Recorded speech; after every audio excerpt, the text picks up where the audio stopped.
Miss Mabel's School for Girls, written and narrated by Katie Cross. Chapter 1. Isadora's Interview.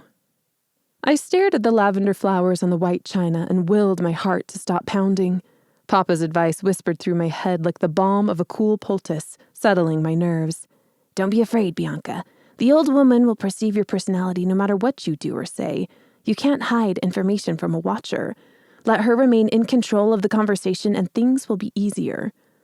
You said that your family is from Bickersmill? The old woman, Isadora, startled me from my thoughts with her question. That's not very far from here.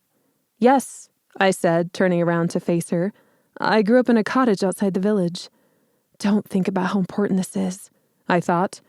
That wouldn't be too difficult. She only determined the rest of my life. Isadora smiled in a distant way, as if she were lost in thought, and only keeping up with the conversation to be kind. She was a stringy old woman, with a curved back and foggy, pistachio-colored eyes, although one of them looked more blue than green. Your grandmother is sick, isn't she? My throat tightened. Yes, I said, swallowing past it. She studied me while I continued.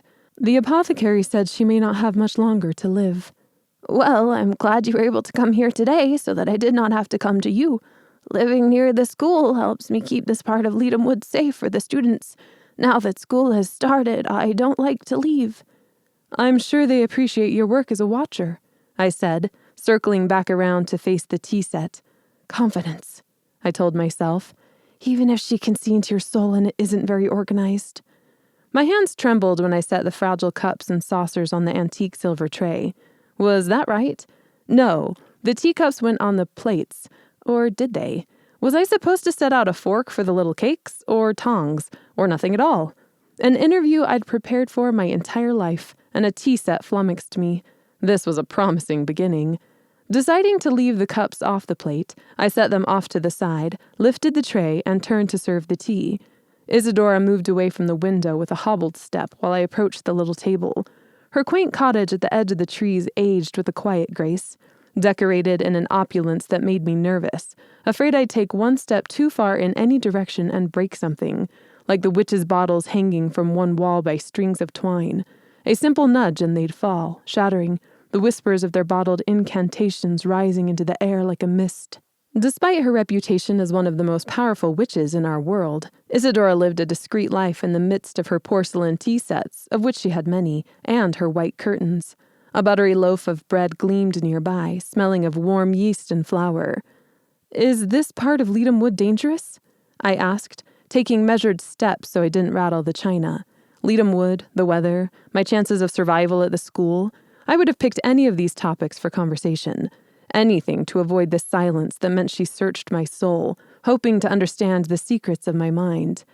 It can be a frightening place, Isadora said, lowering into a wooden chair, but not when I'm watching.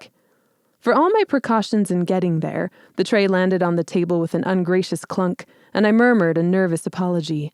She smiled, surveying the layout of the china with puckered lips that looked suspiciously close to a smile. I'd gotten the tray wrong, of course. I was an awkward teenager too, you know, Isadora said. Big teeth and whatnot. That all changed when I turned 16. Oh, I stammered, forcing myself to sit down. 16? Yes, your age. She's going to know many things about you. Don't be surprised if she mentions details you haven't told her. She sees.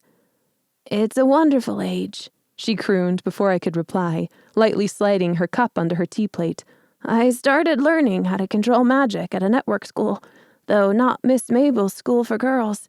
It changed the course of my life. She paused for a second, then continued as if she'd never stopped. Miss Mabel's is a grand place. There's so much history in that big old estate, you know, and so much to learn. Mm-hmm, I hummed as I reached for the pot. The tea tumbled in a coral waterfall into the fragile porcelain cups.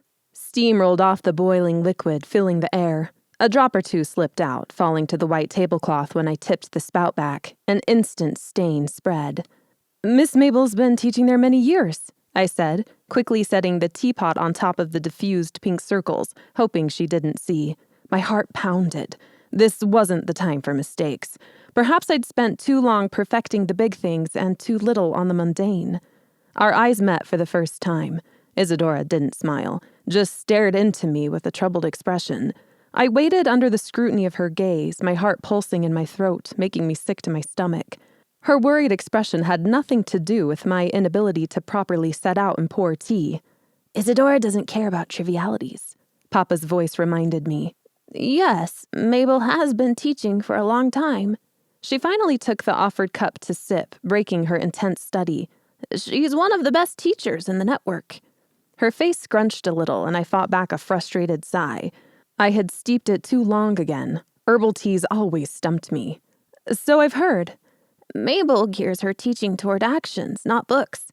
Education these days involves too much reading. Learning magic should be about practice, not recitation. I heartily agreed, but remained silent. Bookwork was never my cup of tea, so to speak. Her cup set itself down as I reached for the sugar. I didn't know how to respond, so I remained quiet and stirred the sugar into my tea. Above all, show confidence, I reminded myself. Sometimes silence does it best. Tell me, Bianca, why you're here today. I looked up in surprise. Part of me hoped that our entire interview consisted of this strangled, awkward small talk. Then she could probe into my mind and personality in silence, discerning what I already knew. You're determined to attend this school. You've spent years learning magic to prepare. You hope to control fate, but you can't because she's a fickle mistress. Then she'd tell me I'd passed and I'd never really have to answer anything. She lifted her eyebrows, waiting for my response, shattering any hope of an easy escape. Never lie to a watcher, Papa's voice returned. Most of the time, they already know how you're going to respond. The test is in your emotions, and you can really only control how you use them. Elaborating on all the possible life benefits of attending Miss Mabel's tempted me, but she'd know I didn't really care. Trivialities, I reminded myself. Isadora may already know the answer to her question, but she might not. A bargain I couldn't ignore. I finally settled on the one answer I knew would be true. I want to work with Miss Mabel. We sat in silence for several minutes. The snap of the fire filled the background. I stirred my cup. Most girls probably had a ready answer for that one. Perhaps I'd been learning how not to set out tea. Yes, Isadora said, taking a sip of her tea with a quiet chuckle that didn't sound humorous. You certainly don't lack motivation, do you? She looked out the window again. I pulled the tiny silver spoon from my tea and set it next to the cup. My hands still shook, so I folded them in my lap instead of taking a drink, braiding them into a ball of icy fingers. I wondered if she'd notice if I didn't take a sip. After her reaction, the taste probably wasn't worth it. Isadora opened her mouth to say something, then closed it again. I began to wonder if I could stand a silence so loud. My job is to interview prospective students to see if they would be a good fit for Miss Mabel's School for Girls, she said, turning away from me. It's a difficult education to complete, with a demanding schedule, and isn't meant for everyone. That's why the High Priestess of the network requires you to qualify. My knuckles tightened until my hands blanched to a shade of white. This was it. She would turn me down, say I wasn't the right kind of girl. My whole life and future hung in the balance. It would be quick as a guillotine, but infinitely more painful. High stakes are what you get, I reminded myself, when you have a lot to lose. I wish I'd worn my hair in a bun instead of loose on my shoulders, but I couldn't act myself by pretending to be something I wasn't, so my hair remained down where I liked it. I've met a lot of students, but never in my life, she faltered. Her fidgeting and blank stares began to unnerve me. Wasn't this a witch of great magical knowledge and power? She set the china cup down with a resolute clank. I'm going to let you in, Bianca, but I do so with one warning. Her creaky, anxious voice took away any chance to feel relief. I waited, holding my breath, while she stared into my eyes. Don't underestimate her. I didn't need to ask whom she meant. The name hung in the air between us like an anvil on a fraying string. Miss Mabel. We stared at each other. I wondered just what she saw about me, what facets of my personality, and what motives she understood that I didn't. Before I drew up the courage to ask, Isadora turned away again, as if she couldn't stand to look at me, and took another sip of her tea. My right wrist burned. I grabbed it, which gave only a moment of relief. When I pulled my hand away, a black circle of ancient, minuscule words lay on the inside of my wrist. The circlus. Without it, the magic surrounding the boundaries of Leadham Wood that housed Miss Mabel's School for Girls wouldn't allow me in. My stomach flipped. I did it. My chest sank, heavy with fear and weak with relief. I suppressed the rush of panic, banishing it to the corners of my mind. No panic here, just confidence. I spent years preparing for this, I reminded myself. It won't frighten me now. I was a terrible liar. Attending Miss Mabel's school for girls did frighten me, but so did staying home, forfeiting my only chance at freedom. Isadora seemed to recover her wits with surprising speed. She sat up, set her napkin on the table, and straightened her wobbly legs. "Have you said goodbye to your mother?" "Yes," I said, wincing inside. The fear in her eyes haunted me. Mama didn't want me to go, not like this. "There has to be another way," she whispered to me last night, tears in her eyes that she never shed. "I don't like this, Bianca. What if something happens to you?" I hated leaving her, but I still did it, because I had to. "Nothing bad will happen," I had promised her. "I can do this. I know I can." Isadora nodded once. "Very well. Come, let's continue your education. I can see that Mabel will be quite pleased to have you." Grateful to get out of the close little parlor, I walked past the window to see a figure moving out from behind a tree. Mama stood amongst the dark woods with her queer gray eyes, her ebony hair restless in the wind. "Merry part, Mama," I whispered. The memory of Papa's voice ran through my head as I stared at her, my homesick heart already raw and throbbing. "Mabel is one of the cleverest witches in the Central Network," Papa reminded me. "She's the only one that can remove your curse. You must remember, Mabel does no favors. Be careful, Bee. Your life depends on it." Isadora led me through her house to a rickety back porch where a torch illuminated the ground. A single trail ran from a set of wooden stairs, disappearing into trees and deadfall beyond. The gray and muted brown leaves matched my simple brown dress. Winter robbed Leadham Wood of color, leaving it stark and ugly. "Well, keep to the trail." Isadora cast a look at the sky. "It looks like rain, so you better hurry. It's at least an hour's walk to the school from here." "Thank you." I pulled the hood of my cloak over my long black hair and took a few steps forward. Every minute of my life led to this moment. Fate may be a fickle mistress, I thought, glancing at the sky, but she isn't entirely unforgiving. Isadora called to me, stopping me in my tracks. "Did you know they're taking volunteers for the competition tonight?" I kept my hood up and my eyes on the ground so she couldn't read my expression.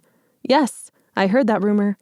I left before she could ask more, evaporating in the mist of Leadham Wood. Chapter 2. Mary Meets. The tree branches rattled together in hollow knocks from the wind, and a few brittle leaves fluttered past my legs as I started. A chill bit through my black cloak, wrapping me in a crisp blanket of cool air. Once I'd put some space between us, I looked back. Only an empty porch and extinguished torch remained. Glad to leave the interview behind, I whispered a special incantation, one Papa found just for me. The folds of my skirt lifted up, like an invisible hand was drawing a pair of drapes, until they stopped around my waist. My frilly white knickers, lovingly sewn by grandmother's arthritic hands, revealed themselves to all of Leadham Wood. No one would be here on the trail, but I cast my eyes around just in case. Clear. I took off at a steady jog, holding my cape so it wouldn't tangle in my legs. My muscles warmed to the movement with little preamble, and I gave them room to fly. The forest soared past, a whiz and whir of spindly branches and old moss. The familiar staccato rhythm of my heart soothed me. All of my anxiety melted into the cool earth. I pounded down the path. A storm threatened to break with every gust of wind that hurried me along. My thoughts spun, recalling the smell of lavender tea in Mama's cup, the down pillow I left behind, and the garden of spices in front of our little cottage that grandmother loved so much. The melancholy caw of a crow reminded me that I was alone. A change in the trees slowed me to a walk. I shoved my skirts down and dropped the cloak, suddenly nervous I'd be seen. What a great first impression that would make, trotting up to school with my knickers blaring for all to see. I'm Bianca Monroe, and I run in the woods with my skirts up. I also don't know how to steep or pour tea. Catching my fast breath, I peered through the thick foliage to see an unnatural color between the branches. The school. My cloak drifted ahead of me in the breeze when I walked out of the deadfall and stopped at a black wrought iron fence. A loose gate moved with a shrill cry in the wind. The old manor was a Gothic structure, made of shadows and aged stone that faded to light cream color. Ivy crawled across the front in brittle strands, shuddering in the wind. A steady stream of smoke drifted from two chimneys on the far right side. The late evening gloom overshadowed the sprawling beauty, leaving the manor both depressing and intriguing. 12 darkened windows marched across the second, third, and fourth floors. They must be student bedrooms. 5 sat on either side of the front door on the ground level. Candles illuminated several glass panes with warm, buttery light. A wooden board introduced me to the school. It looked ancient and worn, like a standing citadel stained with shadow. A shudder spun down my spine. Miss Mabel's School for Girls. After taking a deep breath, I pushed through the cool gate and strode forward. "Here we go," I whispered, pulling in a bolstering breath. "Here we go." Confidence. When I knocked on the thick wooden door, it seemed to reverberate inside. A quick fall of steps came soon after, and when the door opened, an older woman with green eyes stood to welcome me. Flour dusted her apron, and her hair sat like a gray pillow on top of her head. Her shrewd eyes narrowed. "Bianca Monroe?" "Yes." "Come in." She opened the door wider. "Isadora just finished meeting with Miss Mabel. We weren't expecting you so soon." A few leaves scuttled into the warm entry ahead of me. The woman had to push against the wind to close the door. "Your bags are up in your room already. My name is Miss Celia. I'm a teacher here." I stepped into a vestibule. The ceiling rose several floors, following the twirl of a wide staircase. A silver chandelier with dripping candles hung from the very top floor several stories above, illuminating the ground and walls of cream-colored stone. A crimson rug climbed along each stair, accenting the carved ivy leaves twisting through the railing. Skinny candles flickered from iron wall sconces and cast dancing shadows on the grainy wooden floor. It was warm, at least, if not a bit old. "Wait here." She disappeared down a hallway at the end of the entry, leaving me to feel small in the dominating presence of the room. When I turned my focus to listening, the distant clang and clatter of pots came to my ears first. A buttery smell filled the air, making my stomach growl. "This is Camille. She's a first year like you. Camille, show Bianca up to her room, please." Miss Celia reappeared with a girl my age in tow. She had curly blonde hair held away from her face by a white headband. I assumed that the navy blue dress over a long white shirt fitting down to her wrists was the school uniform, as a few other girls walked by in similar blue dresses. A kind smile lit her face. "Merry meet, Bianca." Miss Celia ushered us up the staircase with a frantic wave of her hands. Go on," she exclaimed. "It's just about time to eat. Heaven knows I don't have time for interruptions." Camille beckoned me to follow her as she started up the stairs, leaving me to trail behind. Miss Celia's tirade faded into the background. "Don't mind Miss Celia," Camille said with a roll of her hazel eyes. "She gets really stressed at mealtimes. She runs the kitchen and has for years. Her cinnamon buns are legendary, and so is her bread. Trust me." "Oh, that's good to know." "Did you just get here?" she asked, as if my clothes and lack of know-how weren't any indication. "Yes." "You must be cold then. We'll get you by the fire in the dining room soon. Miss Celia's prepped a feast tonight that will warm you up faster than anything. It's the feast of the competition." We approached the second floor. The stairway continued up, but the landing opened to a dark corridor filled with doors and a tarnished wood floor. A warm fire blazed at the end of the hall, where girls in similar blue dresses moved around. "This is the third-year corridor. Don't go in there," Camille said, pulling me back when I stepped across the doorway. "They get really picky about first years in their area, especially Priscilla." She lowered her tone and spoke behind her hand. "She gets really upset. Her dad is rich, so she gets away with it." Camille grabbed my arm and spun me back toward the stairs. Our shoes clacked on the floor as we climbed. "The second years are okay, but most of them spend time trying to get the attention of the third years. They usually ignore us." We passed the second-year floor. Their common room sat right off the stairwell, filled with long tables, plush cushions on the high-back chairs, and a wall of landscape portraits clearly done by students still struggling to find their talent. A burly second year sent us a warning glare when we peered in. "Second years," Camille said, then stuck her tongue out at the girl near the door and quickly ushered me toward the stairs again. "Where are the classrooms?" I asked, studying a carved floral design on the stair banister. It looked like the ropes of ledum ivy that hung in the forest in the summertime. "On the first floor. So are the dining room and the library. The teachers live in cottages just outside the yard. Here it is," Camille announced, spreading her arms out. "The first-year floor." My first impression told me it wasn't anything to get excited about. We had to walk down a chilly corridor to reach the empty first-year common area. Although a fire burned in the grate, I saw no one enjoying the sweet warmth. I moved closer to it, grateful to feel my fingers thaw. Camille kicked aside a few wrinkled scrolls and plopped onto a straight-backed firm sofa. It looked as comfortable as a pair of shoes that pinched. "I think you'll like it." Her face turned down as she leaned forward, propping her head on her palm. Well, it's less dreary when the students are actually out here. Everyone is getting ready for the feast downstairs. It seems really nice, I said, lying through my teeth. The stone walls were cracked and stained with dust. Floorboards stuck up at random intervals. Black, perhaps from years of soot, edged the walls. Homework tables occupied most of the free space, lined by benches instead of chairs. Books cluttered the shelves in obvious disarray. Camille snorted. Nice, sure. Not compared to the second years. The third years have the best of everything. Follow me. She bid me to follow her down another hallway with a wave of her arm. I obeyed, pausing to gaze at a portrait of a woman with black hair and solemn eyes. A previous high witch, no doubt. Your room will be right next to mine, she said. Lita and I came a little late, too. We just got here a week ago, so I know how it feels to be in your shoes. Don't worry, it's not so bad here. Her hair bounced to a stop. She opened a door to reveal a tiny square of a room with bare wooden walls and a handful of built-in shelves. A scarlet blanket covered the narrow bed, and a desk sat below the window. Age cracks snaked through the window panes, allowing a whistle when a gust of wind hit the house. The slow plod of a new rainstorm hit the glass with a soothing, gentle hiss. Looks like your stuff came already. Camille nudged my trunk with her toe. That's lucky. One of the second years is still waiting for her stuff to come. I think her parents sent it with a bad spell. I don't think they'll ever find it. A candle flame came to life as I stepped in. The shadows loomed like creatures dancing on the wall, making the room feel even more dismal and grim. I longed for the comfort of home, of familiarity. Confidence in all things, I reminded myself. When did school start? I asked, hoping to distract my rising unease. Surely I'd lost my mind coming to Miss Mabel School for Girls. 2 weeks ago. Camille sat on the end of my bed and let her legs swing. Bet you haven't missed much. Lita can help you catch up. She's the smartest first year because she likes to study, but she doesn't really like people. You'll meet her at dinner. She sounds delightful, I wanted to mutter, but bit my tongue. Despite what she said, the warmth in Camille's tone told me Lita was a friend of hers. A tinkling chime came from downstairs, so faint I thought I'd imagined it. Camille jumped to her feet. That's dinner! We better get going! Miss Scarlet takes roll, and she doesn't like it when anyone is late.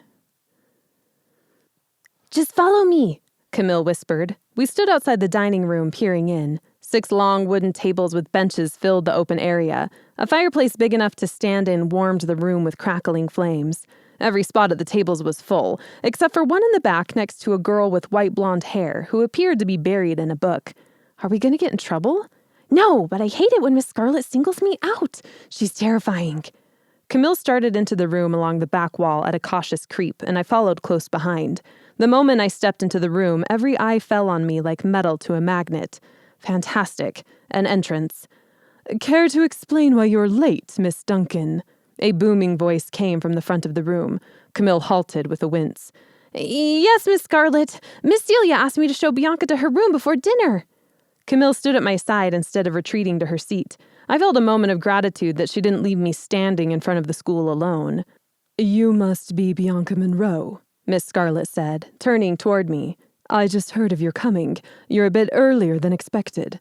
Yes, Miss Scarlet. I straightened and looked right at her in the hopes of feeling more sanguine than I felt. I arrived early because I lifted my skirts and ran here, I thought. Hope that qualifies me to fit in. If not, let me impress you with my secret talent at brewing the perfect tea. Miss Scarlet stood in front of the fire at the top of the room. Her tall, broad shoulders, backlit by the flames, made her seem like a tree rising from the ground. Her reddish-brown hair shone, pulled away from her face in a tight bun. Red bracelets dangled from her right wrist and sang when they touched. I couldn't decipher whether she was friend or foe. She studied me with narrowed eyes. Welcome to Miss Mabel's School for Girls. When the silence stretched a beat too long, she broke it, gesturing to the other side of the room with a hand. Miss Bernadette will be your advisor. A slender woman in the corner stepped forward with a warm smile. Her short-cropped hair framed a lovely, heart-shaped face. Merry meet, Bianca, she called in a voice that sounded like wind chimes. It's always good to have a new student. A rush of relief flooded me. She seemed very kind. I smiled and nodded in return. Merry meet, Miss Bernadette. Sit with Camille, Miss Scarlet ordered, turning back to a scroll of parchment floating in the air next to her. Miss Bernadette will find you later to go over the rules and expectations. Dinner starts promptly at 6 every evening. This is your warning. Do not be late again. Jackie Simons? A voice called out from across the room. Here! Camille and I quickly made our escape. Miss Scarlet is a real stickler for rules, Camille whispered. Don't let her see you break them. Thanks for not leaving me on my own. She smiled. You're welcome. Camille motioned to the girls on the back bench to scoot down, and they made room for me at the end. The girl with white hair looked up in surprise, her book now hidden in her lap from Miss Scarlet's roving gaze. She had 2 different colored eyes, light brown and olive green, set against pale skin. Miss Scarlet cleared her throat to get our attention. Now that roll is complete, we will proceed with the feast. After that, I will take the names of the 3rd years who want to join the annual competition. Miss Celia, we are ready. A swinging door banged open, streaming platters and bowls piled high with a succulent array of food. Miss Celia stood at the back, orchestrating the placement of the trays that didn't obey her magical commands to exactness. Once every dish found the right spot, they descended on the tables with a light clink. Oh, Camille groaned with a hand on her stomach. Look at all this food! I'm starving. I'm going to eat until I die, and then it'll be a happy passing. The quiet anticipation in the room exploded. Camille grabbed a fork and stabbed into a nearby pile of roasted potatoes. Get it while it's still here, Bianca. Food goes fast. Trust me, you don't want to miss a single bite of Miss Celia's cooking. Lita didn't move. In fact, she still didn't surface from her book, even after the scrumptious fare arrived. Following Camille's example, I surveyed the options. Fruit salad with a shiny glaze, slivered green beans with flecks of almond and butter, a pork chop with apple gravy landed on my plate last. No wonder Miss Celia had been stressed. The food on all 6 tables would be enough to feed a small contingent of guardians. I had no doubt, after glancing around, that this small horde of girls would take care of it. So, Bianca, Camille said through a bite of strawberry tart, where do you come from? A gleaming wheat roll tumbled off her loaded plate, hitting a glass of light green winterberry lemonade. The sugared, minty smell drifted toward me. Bicker's Mill. Her forehead wrinkled as she swallowed. Where's that? Not far from here, just outside the border of Leadham Wood on the west. What about you? Lita and I come from Hansham. It's on the border near the Eastern Network. It's a part of Leadham Wood as well. I think it's the most beautiful place in all of Alcara, but I haven't even been outside the Central Network. A sheepish blush covered her face, and she licked a little strawberry glaze off the end of one finger with a murmur of enjoyment. Delicious. Anyway, this is the farthest I've been from my aunt's home. I noticed the way she said aunt's home and wondered about her parents. Leadham Wood encompassed nearly all of the Central Network. Because of Leadham Wood, most of our network consisted of trees and gentle hills, a continuous emerald wave of farmland and woods. We were the largest of the 5 networks, nestled in the middle, away from the harsh deserts of the west and the breezy coastline of the east. Below us, the Southern Network hibernated most of the year in snow. A rugged, domineering mountain chain separated the Northern Network from the rest of us. It had been years since the other network's last contact with them. Camille helped herself to a bite of pork chop slathered with baked apple wedges and motioned to a girl across the table. This is Lita, by the way. I mentioned her earlier. I didn't tell her that I'd surmised it myself. Lita acted as if she hadn't heard and kept her face in the book in front of her. Camille dished food onto Lita's plate, most of which consisted of vegetables and fruit. No meat. The scrumptious fare went unnoticed. Nice to meet you too, I'm sure, I muttered, and bit into a crusty piece of brown bread smeared with tart raspberry preserves, my jumpy nerves almost forgotten under the tantalizing fragrance of the feast. The yeasty, warm smell of Miss Celia's fresh bread proved her talent at once. Camille hadn't been exaggerating. We've been waiting for you to come for a while now, Camille said. I almost choked. What? She smiled her apology. I just meant that we didn't have a full first-year class, so we knew that one more girl would arrive soon. Miss Bernadette said Isadora has been looking. Camille turned to fight another girl for the butter plate before I could respond. Lita shifted, snatched a strawberry off her plate without moving her eyes from the text, and popped it into her mouth. I studied the spine of her book, High Priests of the Southern Network. As if she felt my gaze, Lita slowly pulled the book down and peered over it, one eyebrow quirked high. How is it? I asked, pointing to the book as if I hadn't just been caught and didn't feel stupid. Perhaps we had a mutual love of history. Bianca, do... Camille whirled around, her hair whipping my cheek. Oh, you're talking to Lita. Sorry, I didn't mean to hit your face. My hair has a mind of its own. Do you want a fruit tart? They're simply my favorite. I love the sugary crust.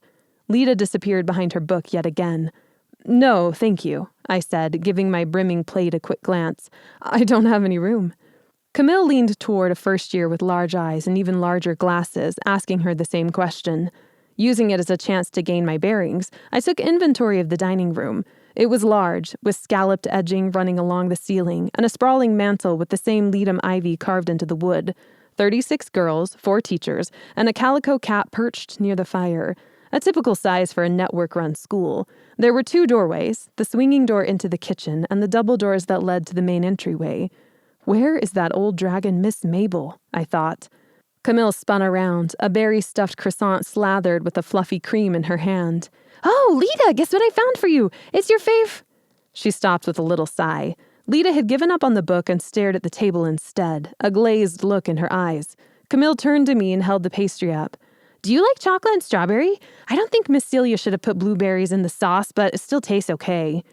No, thank you. Is something wrong with Lita? I asked. Camille followed my gaze to her odd friend and then waved her hand with a high-pitched laugh. Oh, she's fine, just... Lita snapped to attention, blinking several times. She shook her head. Thinking, Camille finished with a fixed smile. She likes to think, a lot. Don't mind her. Are you sure you don't want the croissant? I refused it again with a shake of my head. No, thank you. Can you tell me... Miss Mabel doesn't come to meals, Lita said, brushing her white blonde hair away from her face with a careless flap of her hand. In fact, she doesn't show up very much at all. At least not so far this year. School started 2 weeks ago, and we have yet to meet her. My fork fell to the table with a loud clatter. How did she know what I was about to ask? I quickly retrieved it. Butter on my fingers, I said with a sheepish look. Sorry. Camille shot Lita a sharp look, which faded into her sweet smile as soon as she saw I was watching. Miss Mabel is very busy, I'm sure, as High Witch over the school and coven leader for this part of Leadham Wood, Camille said with a stiff voice. A feast with teenagers is far from priority. My eyes drifted past Lita, falling on a banner stretching across the broad hearth that said, Feast of the Competition. Garland crept around its edges, ornamented with cranberries and strung with twine and deep red ribbon. A girl with strawberry blonde hair called from a few places down the bench. We're taking bets on how many volunteers there will be and who the final winner is. What are your guesses, Camille? She asked. Camille straightened with a proud swell of her chest, obviously gratified to be included. Priscilla, she said with confidence, and I think 4 will be the final number of competitors. The rest of the table broke out in a chorus of agreements. The girl with strawberry blonde hair wrote her answers on a scroll, then turned away, pointedly ignoring Lita. The 3rd year you told me about? I asked Camille. Yes, she said, spearing a caramelized carrot with a stab. Everyone knows that Priscilla's gonna win. She's so smart. You've heard of the competition before, haven't you? My stomach fluttered at the question. Heard of it? Every year of my life. Yes, I have. My village likes to hear about the competition after it's done. What is Miss Bernadette like? I asked, hoping to deter Camille onto something more mundane. Thinking about the competition killed my appetite, and I still had piles of food to try. Lita's eyes flickered briefly to me, her teeth sinking into her bottom lip, and her eyebrow lifting in suspicious question. Lita is going to be a hard one to fool, I thought. Camille, to my luck, proved easy to distract. I love Miss Bernadette, she said with a dreamy breath. She's just lovely, isn't she? She's so kind and patient. She's even been helping me with geometry after class. I'm terrible at math. Camille took over the conversation for the rest of the meal, chattering about people I should meet and who to avoid. A 3rd year with a tilted nose and porcelain skin, the famous Priscilla, shot a few curious looks my way. I ignored her. She had the sour pinch of someone sucking on a pickle. Once conversations began to slow and the pastries disappear, Miss Scarlet stood up. She didn't have to say a word to get total silence. I trust all of you will let Miss Celia know how much you appreciate her hard work in the kitchen, as well as the 3rd-year culinary mark students who helped. Michelle and Rebecca, you have done an exemplary job in such a short time. It's no wonder the students from Miss Mabel's are first pick to work for the High Priestess at Chatham Castle. A polite smattering of hands came from the crowd, and 2 students standing near Miss Celia in the back flushed and waved. It died down shortly, and Miss Scarlet continued. The competition is a centuries-old tradition that dates back to the time when the 5 networks formed, when mortals and witches coexisted in peace throughout all of Alcara. Smoke from the fire twirled in the air near her, forming 2 groups of people at war. Her voice lowered, resonating through the room. I'd heard the legend hundreds of times, but it never felt more real than now, watching it unfold. Then the Great Division took place when greedy mortals began killing witches for their land. The witches cursed the mortals in retribution, and the Reformation began. Witches grouped together for protection and birthed the 5 networks. The smoke people fled, running to each other and forming 5 separate groups. Banded together, the networks drove the mortals out of Alcara and sent them across the ocean to find a new land. The race of witches won. Esmelda, the first high priestess of the Central Network, formed special schools to educate natural-born leaders from a young age. The vapor twisted into a haunted building like the school. Only the worthy enter these schools as students. You are the chosen few, evidenced by the cercli on your wrists. As one, almost all the students looked down at their wrists. I kept my eyes on Miss Scarlet, preferring not to look at the ring of ancient words. Legend had it that the words were different for every witch, encompassing their strengths and weaknesses, written in a language that none remembered. You will attend this school for 3 years. The first 2 years of your education will encompass knowledge of our witching world, potions, alchemy, geography, algebra, herbology, divination, history, symbology, and the like. But the 3rd year, the final year, you'll work for the 3 marks that will determine your place in the network. The smoke building drifted apart, forming a wide circle in the air, shimmering from the embers of the fire. Symbols appeared. Triangles, circles, interlocked lines. There were too many to see them all. The 3 marks you earn will appear in your circlets. It's a sign of education, of pride that will never leave. Miss Scarlet elevated her chin. One you should remain worthy of at all times. The vapor twisted again, churning into several willowy, girlish figures. Shadows climbed the wall behind Miss Scarlet, giving her a ghostly, ethereal look. Most of the students watched, transfixed, leaning forward in their seats until the edge of the table stopped them. Even I couldn't fight the draw of her storytelling. But this is not all Esmelda began. Miss Scarlet shook her head, her voice dipping low. She instituted the competition. The prize was a one-on-one education with a high witch of the school to the girl who is clever above all others. The smoke figures dissolved, leaving one behind that wavered in the warm air. Tonight, the 3rd years may volunteer for the competition. Whoever wins will become Miss Mabel's pupil and her assistant. I don't need to remind you what an honor that would be. The smoke figures disappeared with a pop, breaking the gloomy atmosphere. Students startled back into reality, blinking as if they'd stepped into a very bright light. Are there any questions? The only sounds were the crackle of the fireplace and the purr of the cat. Miss Scarlet rubbed her lips together and pulled in a deep breath. Very well. We will now take volunteers for the competition. Miss Bernadette stepped forward with another teacher in a full yellow dress and wide blue eyes.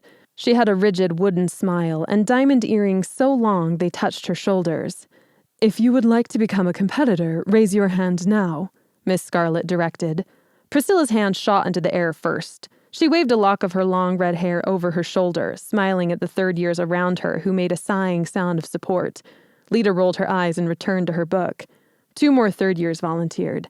That's Jade. Camille leaned over to whisper in my ear, motioning to a girl on Priscilla's left. The other one is Stephanie. The 3 of them are best friends, and they're all very competitive, not to mention popular. Each one of them is determined to win. It's all they ever talk about. Should be interesting.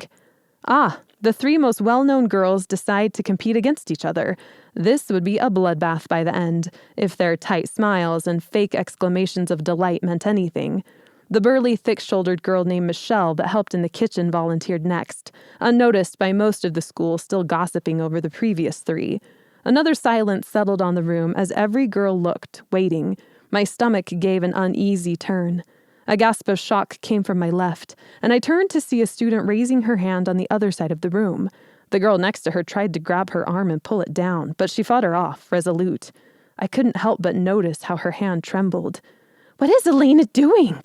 Camille asked. "She's lost her mind. 2nd years can't volunteer." The room exploded in similar exclamations of surprise. Lita came out of her book to watch, and even Miss Scarlet's mouth dropped open. "Elena," Miss Scarlet finally snapped, recovering. "What are you doing?" "I'm volunteering, Miss Scarlet." Elena stood up, her small shoulders squared. Priscilla, Jade, and Stephanie clumped into conversation together. I could hear their mocking laughter. "No, you're not," Miss Scarlet said. You're too young." "With all due respect." I said no. "But Miss Scarlet—" "You're a second year, Elena. Third years are the only ones who may enter. I won't accept you. It's against the rules." Elena's voice shook. "Excuse me, but second years are not excluded from entering. I checked the book." She nudged an old tome splayed open on the table with her hand. At Miss Scarlet's silent nod of command, Miss Celia bustled to Elena's side and read over her shoulder, turned a few pages, then looked up. "She's right," Miss Celia said. "There's no specific rule that it only be a third year." Miss Scarlet's eyes constricted, reminding me of a hawk. "Do you know what you're getting into?" "Yes, Miss Scarlet. I attended school here last year. I spoke to the competitors then. I've prepared myself all summer." An unreleased denial lingered in Miss Scarlet's voice. "You really want to do this?" Elena didn't falter. "Yes." The room seemed to hold its collective breath, waiting for Miss Scarlet to grant or deny permission. My heart pounded beneath my ribcage on Elena's behalf. "Very well," Miss Scarlet said with a tone that clearly said she washed her hands of the consequences. "Enter at your own risk, but know that I don't like it. Miss Mabel will not change the challenges to make them safe for a second year." Miss Bernadette hesitated, her hand lingering over the parchment. Miss Scarlet nodded to her, and Miss Bernadette slowly started to write, casting a worried glance back to Elena. Elena lowered herself to her seat and placed her hand on her stomach, her face ashen. "Anyone else?" Miss Scarlet looked over the third years. My father's voice returned with a less than reassuring reminder as to why I was really here. "Mabel does no favors. Be careful, B." With a deep breath, I raised my hand. Chapter 3. A Bit Mad. A ripple of astonishment moved through the room. Miss Scarlet appeared at my side in what seemed like an instant. "Follow me." She yanked me to my feet. "Now." We went to the library next door, a warm room filled with shelves and yellowing maps on the wall. Volumes of old books occupied every available slot, tumbling over each other in piles on the floor near a few study tables. Sheets and rolls of parchment were scattered across a few tabletops, along with jars of ink and skinny feathers. Miss Scarlet pushed me into a dusty chair. It faced a wall with 2 windows and a low fire that burned in the grate. Miss Bernadette entered not far behind, closing the door after her. Miss Scarlet circled me like a slow vulture, her back ramrod straight. "Are you a fool, Bianca Monroe?" Her voice came out in an annoyed burst, each word punctuated with emphasis. "You can't volunteer for the competition within your first hour of arriving. It isn't done." Well, it is now, I thought. I remained quiet, certain that anything I had to say would only make her angrier. She continued. "Stay calm," I told myself. "Miss Mabel is always watching for weakness." "It's not safe. It takes years to prepare for something like this. Years. You're insulting Miss Mabel and the third years. I hope you know that." Her raised eyebrows indicated that she wanted a response. Despite my determination to see this through, I couldn't help the slight tremor in my voice. I mean no insult, Miss Scarlet. You couldn't even know what you're up against. This competition is too much for some of our third years, and now you expect to join. A first year." Miss Bernadette stepped forward. "Bianca," she said, "Miss Scarlet is right. You have some explaining to do." Yes, but I wouldn't explain anything, not really. I'd practiced this conversation over and over in my head for months now, and knew exactly what I wanted to say. "What would you like me to explain, Miss Bernadette?" My hands hurt from clenching, and I forced them to relax, grateful to speak with Miss Bernadette instead. Her calm voice had a soothing effect, sweeping over me with a warm breeze that brushed against my cheek. "Why do you want to compete?" "Keep to the facts," I told myself. "They rarely lie." "I want to learn from Miss Mabel." They both stared at me. A long silence swelled, expanding until it felt like the quiet had pushed out all the air. The creak of the door opening broke it, and I felt as if I could breathe for the first time in minutes. "Excuse me," Miss Celia peeked in, looking at the teachers. "Mabel would like to talk to both of you." They glanced at each other with unreadable expressions. "We'll be right there, Celia," Miss Scarlet said. Miss Bernadette let out a heavy breath and folded her hands in front of her, addressing me as she would a younger child. "This is no game, Bianca." "I know." "Are you sure you want to do this? Mabel will not guarantee your safety." "I want to do this, Miss Bernadette." "It's more than that. I had to do it. but I didn't mention that to her. The less they know, the better. There's magic at work you couldn't possibly know yet, and Mabel loves to challenge witches in the competition. Miss Scarlet spoke from the doorway. Let's go, Bernadette. We don't want to keep her waiting. Miss Bernadette kept her eyes on me for a few moments more, then nodded. Okay. I stood up as she walked away. I can do this, Miss Bernadette, I called after her, holding onto the back of my chair, feeling suddenly desperate. Why did all my plans hinge on the decisions of other people? Will you tell her? Miss Bernadette stopped in the doorway. I'll let her know you said that. The calico cat leapt onto a nearby table as the heavy door closed behind them. I stared at its strange yellow eyes and wondered how long it had been there. The candle in my room sputtered whenever the wind blew past. It fluttered, threatened to die, and then straightened back up. I felt an odd kinship with it. Although I ate plenty at dinner, the gnaw in my stomach afterwards had nothing to do with food. I sat on the floor with my back against the wall and my knees drawn into my chest. It felt safer that way, like I could keep myself inside, protected from the wolves of my new environment. The sound of the girls shuffling to their separate rooms drifted in from the hallway, their low voices disguised nothing. Do you think the new girl is serious? Are they gonna let her do it? I don't know. I've never even heard of a first-year volunteering. It's not possible for her to actually win, is it? My fingertips skimmed the surface. The red, swollen skin smarted with offense. I stopped touching it, instead covering it with my sleeve. It felt like a brand, properly categorizing me. Girl, witch, student. Nothing more, nothing less. I am more than what they train me to be, I thought. Something slid underneath my door, and departing footsteps left me in silence. A thick brown envelope, tied by a length of twine, with the stem of a purple flower held in the middle of a knot. I held it in my hand, barely willing to breathe on it, as if it were a sheet of glass about to break. When a knock came to my door, I jumped. Come in. Camille's blonde hair spilled in first. She gazed around, only half of her face visible. Are you busy? No, great. Lita followed, then quickly shut the door and pressed a finger to her lips. We waited in a stressed silence until her shoulders relaxed a little. I wasn't sure what we paused for until Lita said, You've only got a few minutes before Miss Celia comes to do final checks. Camille hopped onto my bed and stared at me with wide, distressed eyes. Are you okay? I tucked the envelope in my sleeve and stood. Yes, I'm fine. Back to calm and confident, I thought, pushing my worries away to deal with later. No fear. Then are you crazy? Camille said in a high screech. Why did you volunteer? No first year has ever volunteered. That's not true, Lita said, still standing by the door. There's been one other, but it was decades ago. They were injured in the first match and had to drop out. Whatever. Camille rolled her eyes. My point is the same. You just volunteered for the competition. On purpose. I can't let the new girl do something so stupid without saying something. I had the feeling that there was a lot Camille couldn't stop herself from talking about. I want a chance to learn from Miss Mabel, I said. Camille looked dubious. Sure, but is your life worth it? It can't be that bad, I countered, looking up to Lita for help, but finding none. The same distant expression covered her face, her forehead lost in deep furrows and lines. Brianna, she's the second year with really curly brown hair, told me that last year there were only 2 participants, Camille said.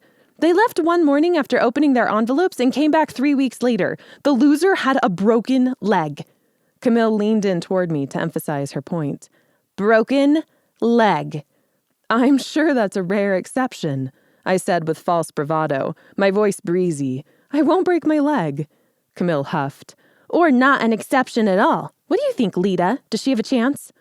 A change in Camille's tone caught my attention, but I didn't have time to analyze it before Lita spoke up, restored to her normal, moody self. I think it could go either way. What do you mean? I asked.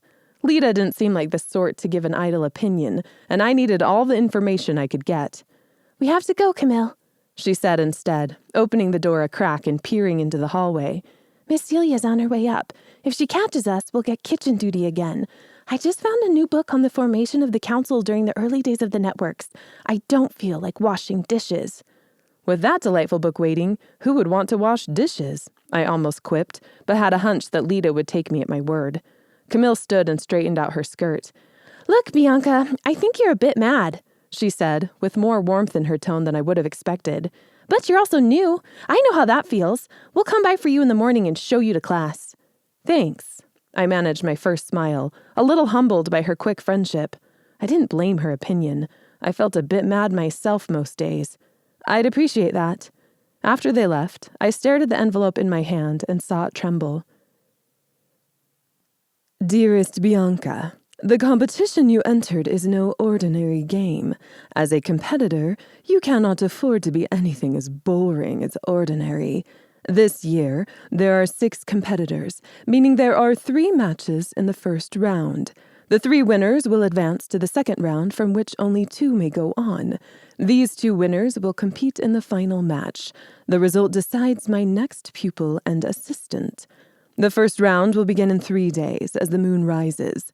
Because of the delightfully diverse selection of participants this year, I have decided that the whole school will be able to attend to watch you compete. Won't it be wonderful? Bring a cloak, nothing else.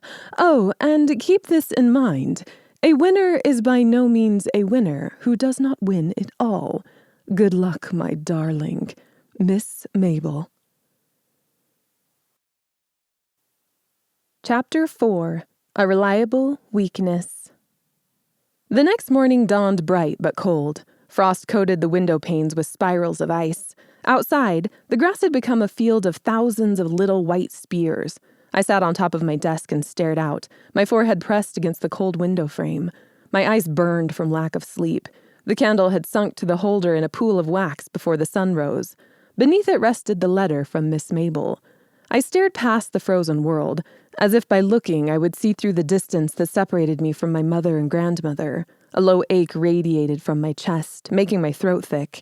I wanted to tell them about my first day, about Camille and Lita, and the frightening experience of volunteering for the competition.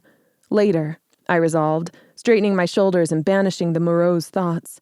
Don't think about it, no time for pity.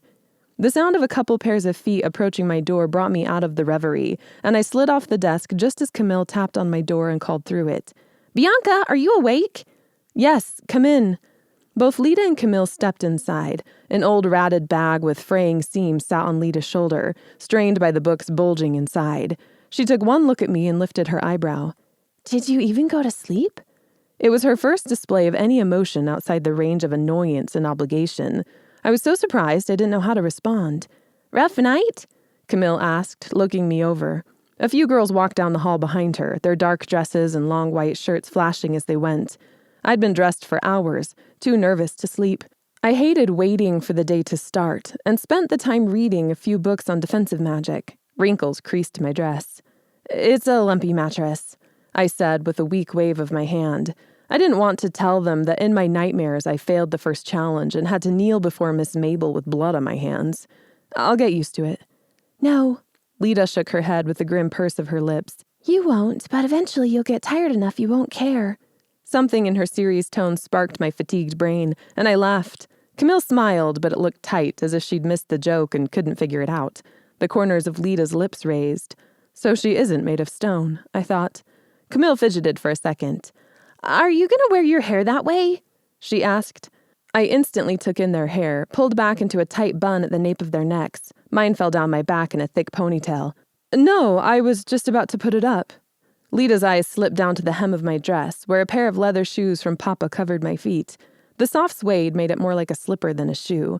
I curled my toes to draw them further under the skirt and wondered how long I could get away with it. The rigid black shoes I saw most of the girls wear, a pair of which sat now under my bed, meant a world of blisters and pain. If she saw them, she made no indication. "Let's go," Lita said, motioning to the hall with her head while I grabbed a matching dark blue ribbon from my desk. "Miss Celia's porridge tastes like chewy leather when it's cold." The dining room was only half full when we arrived, so I didn't have to fight for a full seat on the bench. Camille prattled on about a lesson in herbology, while I put the finishing touches on my hair. The skin on the back of my neck prickled. Instantly alert, I looked around without moving my head and tuned into the sounds around me, focusing my attention on what I could hear through the everyday clatter. Close footfalls, one set and then another. 3 pairs of shoes walking through the dining room. The light talk of the girls at our table died down. "Uh-oh," Lita muttered, her pale face darkening. "Here they come." Someone approached from behind me. I shot to my feet and spun. My quick movement jarred the bench, and a couple girls squawked, almost tumbling backwards. "Oh dear, did I scare you, Bianca?" An enchanting face with the lightest kiss of freckles met me. Priscilla and I stood eye to eye in height and, I suspected, determination. Up this close, her eyes were a light green color flecked with gold. Hoping to distract attention from the overactive jump to my feet, I gave her a smile. "Not at all," I told her. "Thought I saw a spider." She glanced down and danced back a step, her nose twitching with the cringe. "Yes, well, that's not entirely unexpected in a school this old, is it? Nasty things. My name is Priscilla." She spoke with the drawl of someone from Ashley, the richest village in the Central Network. The affluence of her family was unquestioned if the pearls in her ears gave any indication. School uniforms supposedly kept everyone on an even standard, but poverty and wealth had their own way of bleeding through uniformity. "It's nice to meet the bravest first year in the school." Priscilla smiled beatifically, as if she thought she'd done me a favor by introducing herself. The two girls that came with her sniggered behind their hands, privy to an inside joke. One of them had the nose of a pug, turned up and pressed in. Her blonde hair flaunted her jaw in an unflattering line. I recognized her as Jade from last night, the first to volunteer after Priscilla. The other one had to be Stephanie, tall and skinny, a little like a twig with arms. Even her nose was thin and pointy. Priscilla's sweet smile never faltered. "Merry meet," I said with cool indifference. "I'm Bianca Monroe." "Yes," she said, brushing her hair off her shoulder. "I know. We came to talk to you about the competition." Something in the rise and fall of her tone belied her words. Her speech too measured, her blink too practiced. Priscilla held all the cards and wouldn't have it any other way. Apparently, I'd upset a more delicate balance by volunteering for the competition than I'd thought, one that these girls wouldn't stand by and watch. A controller. Perfect. They were easy enough to deal with. "Of course," I said with gracious invitation. "Love to." She paused, her eyes flickering. If she expected me to get nervous just because she dropped from the heavens to speak to me, a first year, she'd be very disappointed. "We're worried about you, Bianca. This competition is very difficult." "Yes," I said, my composure firmly in place. "So I've heard." Her nostrils flared. She smiled with just the corners of her lips. "Yes, well, are you sure you know what you're getting into? There's no shame in dropping out, you know. You are only a first year. How much could you do?" She let out a petite little laugh, and Stephanie and Jade joined in a few seconds too late. It didn't take long for the false amusement to subside. "I think you'd be surprised," I said, matching her cool hauteur. Her pupils constricted. She pressed her lips into a line and lifted an eyebrow. "You certainly are a confident little monster, aren't you?" she muttered. "Better than manipulating a 16-year-old into quitting because I'm scared to lose, I think." Camille gasped and slapped a hand over her mouth. Lita sniggered. Priscilla and her friends sucked in a deep breath together, operating from one mind. Ah, vanity, a most reliable weakness. Papa's advice stirred from the deep recesses of my mind. "Your first job in every confrontation is to establish your opponent's weakness. Strategy starts with weak spots." "Oh, really?" Priscilla said, her tone quivering. "I'll tell you exactly what I—" "It's been great to meet you," I said with exaggerated politeness. The shift of power from her to me was palpable. Taking away her control over the conversation would be the only way to stop her. "I can't wait to see you around. If you have any questions about the competition, let me know." Her eyes narrowed into spikes. "Don't get too sure of yourself, first year," she whispered. "You don't know anything yet. The competition is no game for babies." "Then I'm sure you can quit at any time. There's no shame in backing out, Priscilla." I parroted her cloying tone. We stared at each other for a long time. The dining room held its breath. And then she broke into a wreath of smiles. Her voice carried through the dining room with an airy roll. "Just let me know if I can be of help. Wouldn't want you getting hurt or embarrassing yourself." I wondered how long she'd be able to keep that fixed smile in place. I smiled and turned around, effectively dismissing her before she could leave. Priscilla moved away with a low grumble of what sounded like murderous intent. Stephanie and Jade followed suit. I sat back down, trying my hardest to act as if nothing had happened. Camille turned to me in awe. "You were amazing!" she whispered in an exultant cry. "You really gave it to that witch." Lita took a more practical approach. "Better be careful," she said. "You don't want to mess with people like Priscilla." "She seems like a delightful friend." "That delightful friend has talent to brag about." "Well, so do I thought. except using it would earn me a fast ticket out of here. Like what? I asked, unfolding the cloth napkin and spreading it on my lap. She's at the top of the third-year class for one, and the Network Protector program has their eyes on her. I laughed so loud it drew the attention of a few first years nearby, who shot me a dirty look before resuming their conversation. They would not take her as a protector. Why not? I could tell her curiosity was triggered by the certainty in my tone, and realized I may have gone too far. The protectors were the High Priestess's spy system. They did anything and everything, from protecting the High Priestess to infiltrating dangerous places like the Northern Network, to fighting pockets of black magic. By necessity, they were secretive. As a 16-year-old schoolgirl, I shouldn't know much about them. Because she's too pretty, I said, and left it at that. Well, if that doesn't work out, then she's still got options. She's going to graduate with the Curses and Hexes mark, Advanced Transformation, and Astronomy. Not to mention her family is so rich they burn money for fuel. I met Lita's eyes. She's not worth being afraid of, I said. She blinked several times and then looked away. For all her disdain and indifference, I sensed Lita hid what she really felt. There were things in my life to fear. A bully with flawless features wasn't one of them. To my relief, a soft tinkling sound filled the air, cutting off our conversation. Miss Scarlet stood, seeming to appear from nowhere, for roll call. I realized the dining room had filled during my moment with Priscilla. 6 cauldrons flew out of the kitchen when Miss Scarlet finished, and landed with heavy thuds on each table. Bowls and spoons distributed themselves amongst us. Camille let out a sigh. Lita's right, Bianca. Priscilla is the best witch of all the students. You should see her do transformations. She changed a bat into a dove. She even made Michelle look pretty. She's going to crush you during the competition. Thanks, I said in a dry tone as Camille scooped a pasty blob of oatmeal into my bowl with a resounding plop. I appreciate your support. Camille muttered under her breath, violently shaking out her napkin and almost whipping the girl to her left. But I saw the corner of her lips turn up for just a moment. We started into breakfast without another word. Chapter 5. Are You Afraid? Miss Bernadette's classroom smelled like fresh pine needles. 2 windows with ledges full of cream-colored candles looked out onto the gloomy wood, and a blackboard covered the whole wall behind her. A few obscure paintings of previous teachers filled the space between the windows, and bookshelves ran along the back of the wall. The desks in the front buzzed with prattling students. Only Lita sat by herself in the very back, as far from everyone else as she could get, her desk pushed against the wall like a little island in the sea of chairs. When I walked in, the curious stares of the first years unnerved me more than meeting the whole school the night before. The calico cat jumped onto a chair in the back, near the fire, and sat like a stoic statue. "Welcome to the first-year classroom, Bianca," Miss Bernadette said with her lilting voice. Her smile infused her whole face, like an angelic pixie in a beige dress. "Lita will help you get your textbooks in the library after class." Miss Bernadette looked back to Lita, who agreed with a nod. "Thank you, Lita." All traces of Miss Bernadette's worry from the night before had vanished, filling me with relief. Miss Bernadette was someone I wanted on my side. "Yes, Miss Bernadette." "Go ahead and pick any seat you like. Class will begin in 4 minutes." Camille stayed at my side like a shadow, motioning to the vacant desk behind her. "What about Lita?" I asked.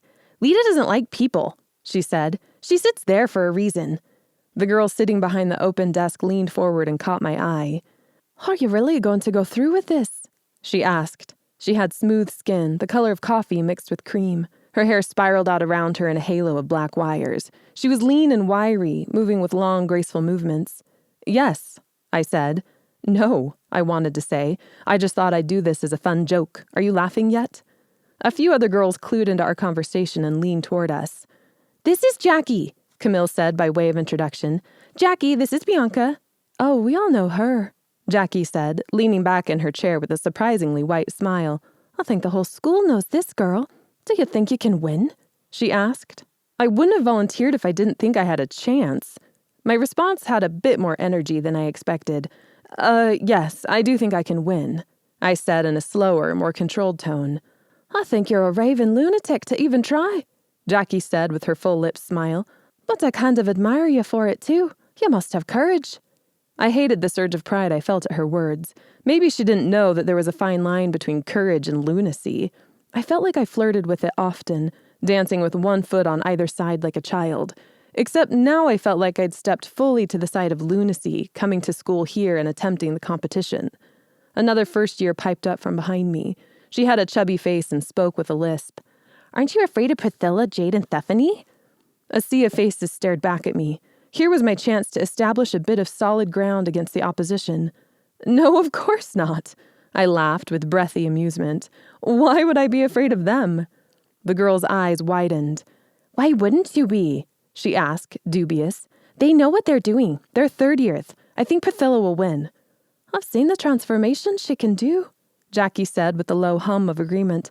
"Jade isn't too bad with healing incantations either. If she were to get hurt, she'd have a good advantage there." Several girls agreed, launching them into a discourse on the faults and strengths of the 3 third years. I noticed that no one mentioned Michelle, or even seemed to consider her much of a contender.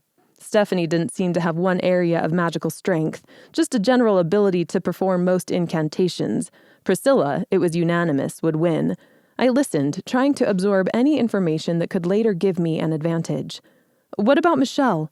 I asked, interrupting a heated discussion on whether Jade could outmatch Stephanie in transfiguration magic. They all looked at me in surprise. "What about her?" Jackie replied. "She volunteered as well." They all stared at each other. "Michelle?" The lisp girl repeated with a shrug. "Well, they'll do all right." "And Elena?" I pressed. They seemed to have forgotten about the other competitors. Jackie responded first. "Elena might give you a run for your money in the first match, but I don't think she'll make it to the third." The rest of the first years murmured their agreement. "Sheep, all of you," I wanted to say, but held my tongue. The tiny silver bell on Miss Bernadette's desk rose into the air and signaled the start of our class with a musical clatter.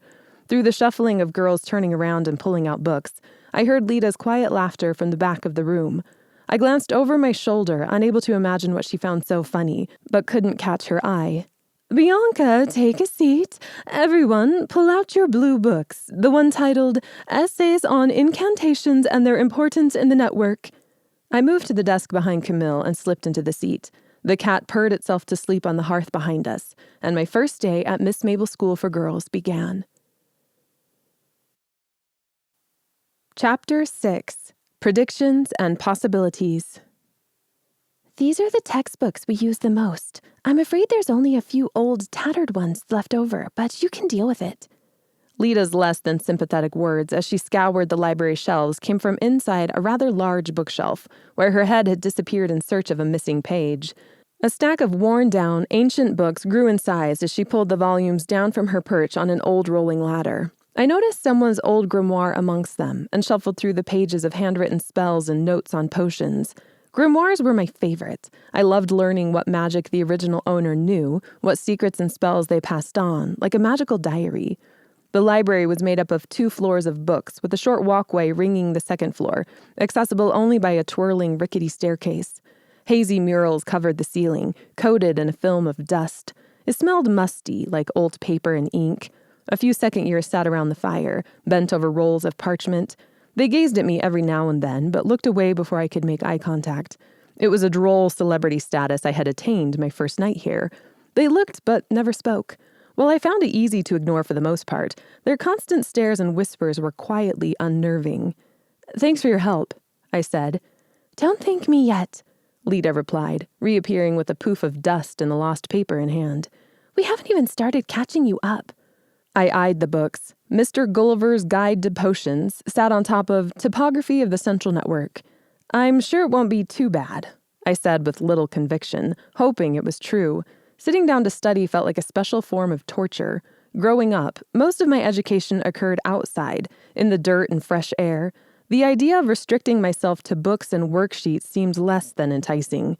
Lita gave me a funny look, spaced out for a second, then quickly shook her head to clear it. "Well, let's get started." We both took an armful of the old tomes, but just as we headed to a lonely corner of the library, a group of obnoxious third years moved in. I recognized Stephanie in the midst of them, a good handspan taller than everyone else. Her smug expression grew when she saw us. "Watch out, girls," Stephanie called, her skinny arm reaching out like a giant branch to point to us. "Lita's out. Cover your eyes, or her skin and hair will blind you."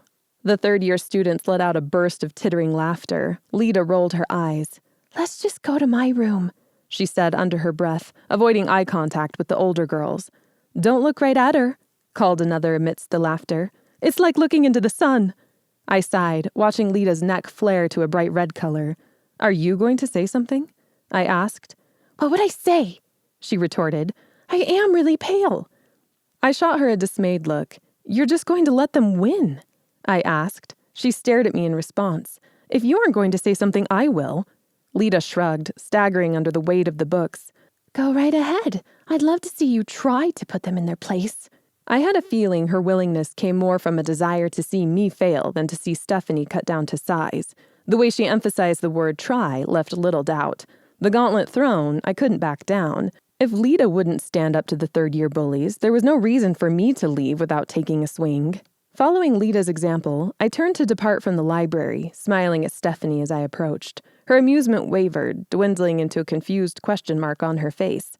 Apparently, she wanted the first years to scuttle away, intimidated, and certainly not making eye contact with her. Well, not this first year. Have a great day, Stephanie, I sang. Always lovely to see you. Then the rug underneath her feet slipped and she fell on her bottom with a yelp. Look out, I said over my shoulder as I sailed out the doorway. A tree just fell in the library. The double doors slammed closed behind us. Lita's eyes grew wide. What have you done? She cried, breathless. Evened the playing field a bit, I said in a dry tone. Girls like that feel like they can get away with anything. Despite my boldness, or perhaps because of it, we sped up the stairs as fast as we could, neither of us relishing the idea of them coming after us. Lita slammed her bedroom door and propped the wooden chair from her desk underneath the old handle. There! That might hold them for now. I had my doubts but didn't voice them. A chair wouldn't stop third years on the rampage. Her room wasn't bare like mine, but remained just as simplistic in design. A worn homemade quilt covered her bed, a few history books littered the windowsill, and the recent edition of the news scroll Chatham Chatterer lay open on the floor. Lita kicked it to the side with her toe and unloaded all her books on the bed. All her possessions had a faded look, as if they'd gone through one person too many before settling on her. Grief, she cried, shaking out her skinny arms. Those stairs are awful with a load of books. I can't wait until we learn levitation, and I can float them up. I'm too skinny for stuff like that. I carefully set my own armful beside hers, shaking out my arms as if they ached too, hoping she didn't notice my poor show. The long-sleeved uniform didn't show it, but all my training and running with Papa had left me unusually strong for a girl. Finding the books took longer than I thought, she said, casting an eye on the clock. We don't have very long. I can at least show you where we are in each subject. She sat on the edge of her bed as I gathered the books, pulling a new one out of the middle of one pile. The Natural Laws of Alcara and Their Magical Application, a study of the physical world and how magic works. This one looks interesting, I said, sifting through the pages written in a loopy, cursive script. When I turned to Lita, she was back in her trance-like state. She came out of it with a start and stared at me. You already know how to do this, don't you? Do what? Lita grabbed the nearest book and pushed it onto my lap. Basic incantations and their everyday use. I met her gaze. I don't know what you're talking about. Do a levitating spell. No. Lita grabbed the feather quill and held it out. I know you can. Levitate the feather. How do you know I can? An uncomfortable prickling feeling climbed up my spine. We just barely met. She didn't say anything else, just lifted her infernal eyebrow. It got so much exercise, I wondered why it didn't bulge with muscle. All the same, I knew I wouldn't win. I could see it in her eyes. Fine, I whispered on a sigh. The feather zipped out of her hand and hovered in the air between us. A triumphant look crossed her face. Ha! How would you know that? I hissed. I know a lot of things, she said vaguely, trying to wave it off. This will be a lot easier than I thought. All right, well, in this book... Wait. My hand shot forward to stop her. She quickly jerked out of my grasp. What else do you know? She released a burdened sigh. Look, I just said it as a guess. The way you looked at the book seemed like you had seen them before. Don't read too much into it. Her eyes shifted away from mine. Her free hand made a white-knuckled fist, and there was a hesitant, rushed tone in her voice. You're lying, I whispered. She looked up at me with a flash of anger, and for a second, I almost lost her to another mini daze, but she pulled herself out of it with a growl. No, I'm not. Tell me what you're lying about. I'm not lying. Then why can I see your heart pounding in your throat? Her eyes jerked to mine for the first time since my accusation. Watch their throat, Papa's voice whispered through my mind. If they really are lying and they aren't used to it, you'll be able to see their heartbeat in their throat. They might look breathless or flushed. Fine, Lita said, slapping her book shut. You want to know more? I'll tell you what I know. I know that you're scared. I know your grandmother is very sick and could die at any moment. I know that you look like your mother and dream about your father at night. I know that your family has a curse that ties you to Miss Mabel and... She stopped with a nervous breath, her steam dying like a kettle taken out of the fire. My heart beat so loud in my chest that I almost didn't hear her finish. I pushed off the bed and turned my back to her, trying to hide my fear. Sorry, she whispered. I heard the wince in her voice. I should have handled that better. I don't really have friends except for Camille. So I've heard, I muttered, pressing a hand to my chest. I hadn't felt this kind of heart-fluttering panic in a long time, and it was hard to get it under control. Look, I'm not going to sell your life story for money, all right? No one would want it. You're not that exciting. Except for the Miss Mabel part. You'd probably get a few headlines in the Chatham Chatterer if they knew that your teacher held a curse over you. Pretty horrific, by the way. Poor stroke of luck for you. Her droll tone and bad attempt at rectifying the situation were half-hearted and pathetic. I turned around to find her face screwed up in a grimace. I know you have a lot of questions, she said in a rush when I opened my mouth. I'll explain myself, okay? I sat on the end of the bed, but farther away this time. Go ahead. She let out a frustrated breath. I'm not sure where to start, she murmured. Start with how you know that much about me. Because I'm alive. My forehead ruffled in confusion, and she readjusted, shoving the books away from her with a sharp movement. I perceive things before they happen that normal witches can't. It's an involuntary function of my mind. It just happens. Strong emotions give it power, just like any magic in our world. So when I get frustrated or happy or sad, it brings a rush of images into my head. Possibilities. Is that why you space out? Her face flushed and she looked at her shoes. I don't have a lot of control over it right now. All the emotions of starting school and moving from home make it unpredictable. I have a hard time keeping my thoughts in control. Camille knows about it, doesn't she? Yes. We've been friends for years. She's the only one who does.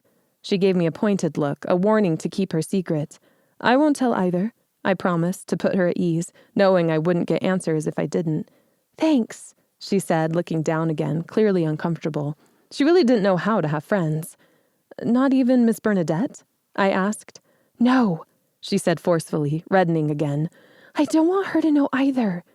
Lita wasn't that different from me. I drew in a deep breath, feeling a little calmer. Did you see that I had levitated before? I asked, eyeing the feather that sat on the edge of the desk, precariously close to falling. Lita pressed her lips into a line. No, because I don't see the past. I saw you completing the magic in the future and took a guess. Then how do you know I dream about my father? Just mentioning him sent a nervous thrill through me, and I had to suppress the need to change the subject. I never talked about Papa. We had to keep him safe, so we never mentioned him. I saw the possibilities. You may have a dream about your father tonight or the next night. Based on your possible reaction, you have it often. That's how I knew. Does this happen with everyone? I asked, thinking about how exhausting it would be. How did she learn anything in class? Her lone desk and penchant for avoiding witches suddenly made sense. Yes, for the most part. Sometimes choices they make cloud it, but I see it all the same. Crowds give me a headache because everything changes so much. I laughed in spite of myself. Is that why you're always reading books at mealtimes? A shy smile showed up only briefly. It helps me focus on one thing when I read.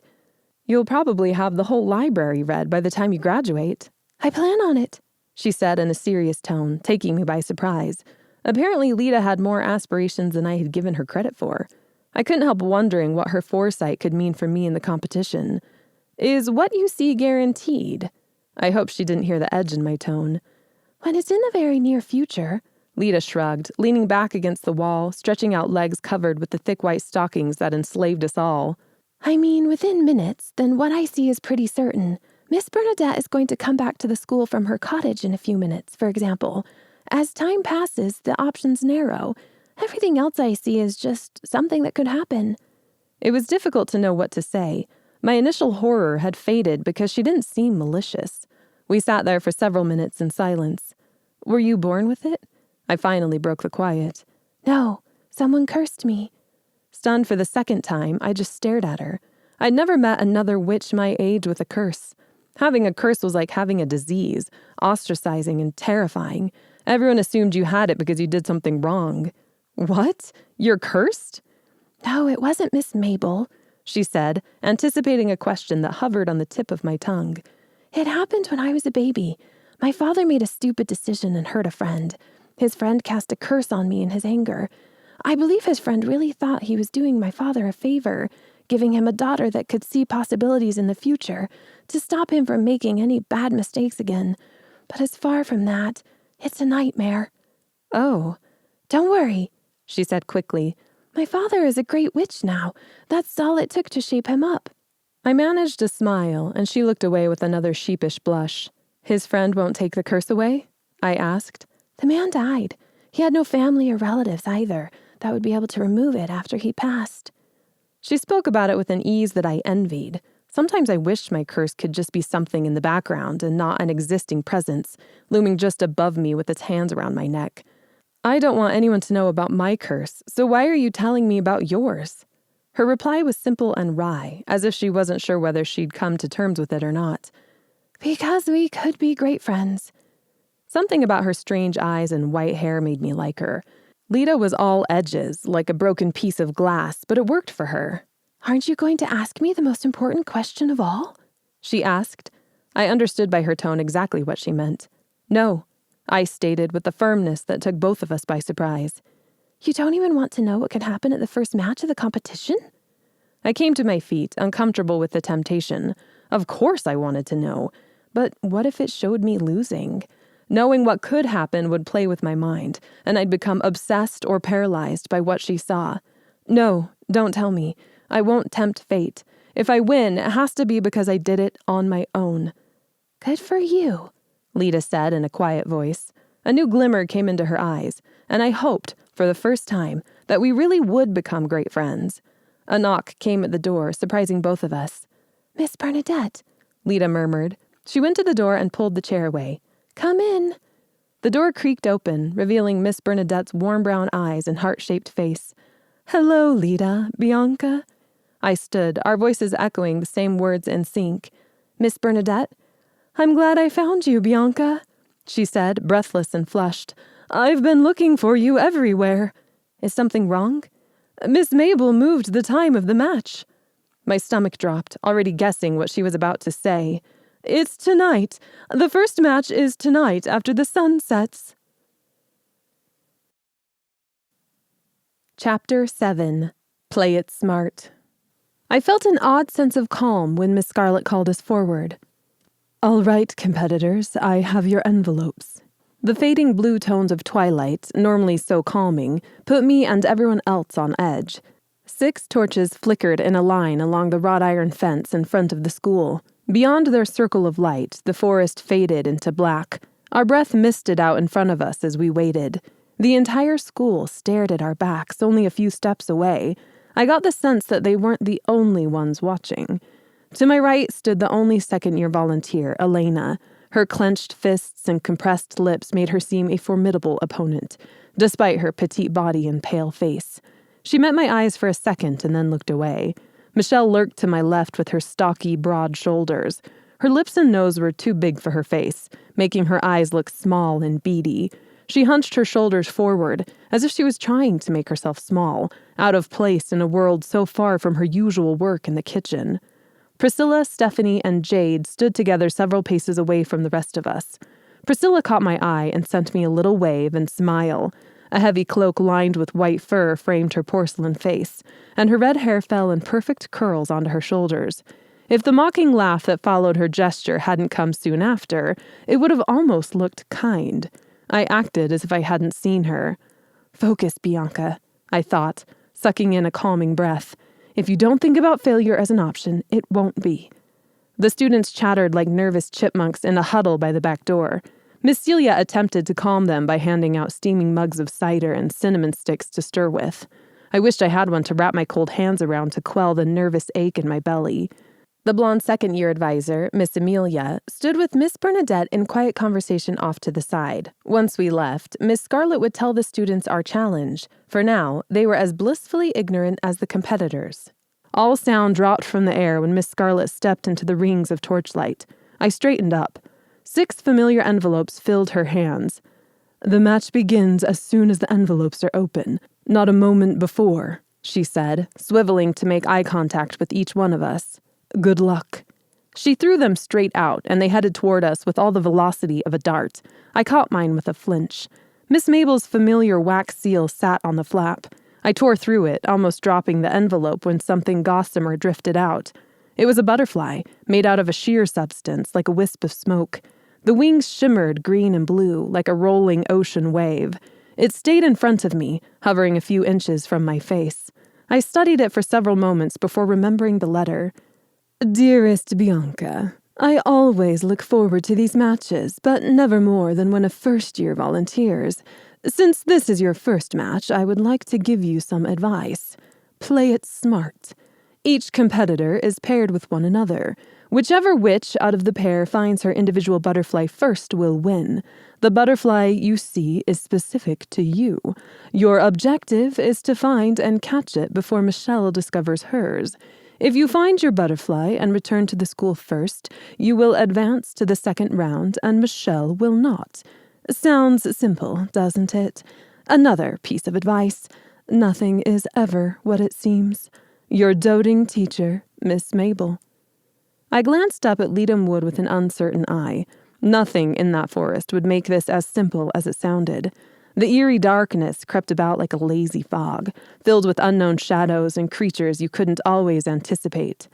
The rest of the competitors finished their letters, and Priscilla showed off her transformation skills by folding her letter up and turning it into a little bird. It fluttered over to a few students on gentle wings before settling on the shoulder of a girl with bright green eyes and letting out a quiet cheep. Michelle gave me a quick sideways glance.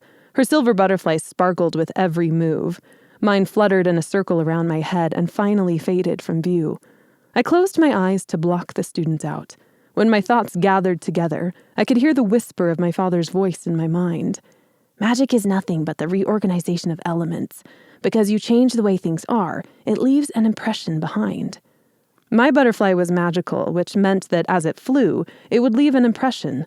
All I had to do was search for the impression of my butterfly with a revealing spell. A dozen other methods came to mind, but following the impression would be a more obscure magic, something the other students wouldn't attempt. Having a plan eased my tension somewhat. But my mind soon wandered over the possibilities, making me uneasy. A sense of foreboding overcame me when I opened my eyes and took Leadham Wood in one more time. "Nothing is ever what it seems." The movement of girls filtering through the brush broke my worried thoughts. The row of competitors disappeared, leaving only Elena and me behind. Michelle headed to the left in her awkward, heavy gait, toward the pitch forest that swallowed the girls one by one. Elena nodded once, set her shoulders, and moved away. The cat rubbed against my leg with a stuttering purr. "Go, Bianca!" Camille called. "You'll do fine!"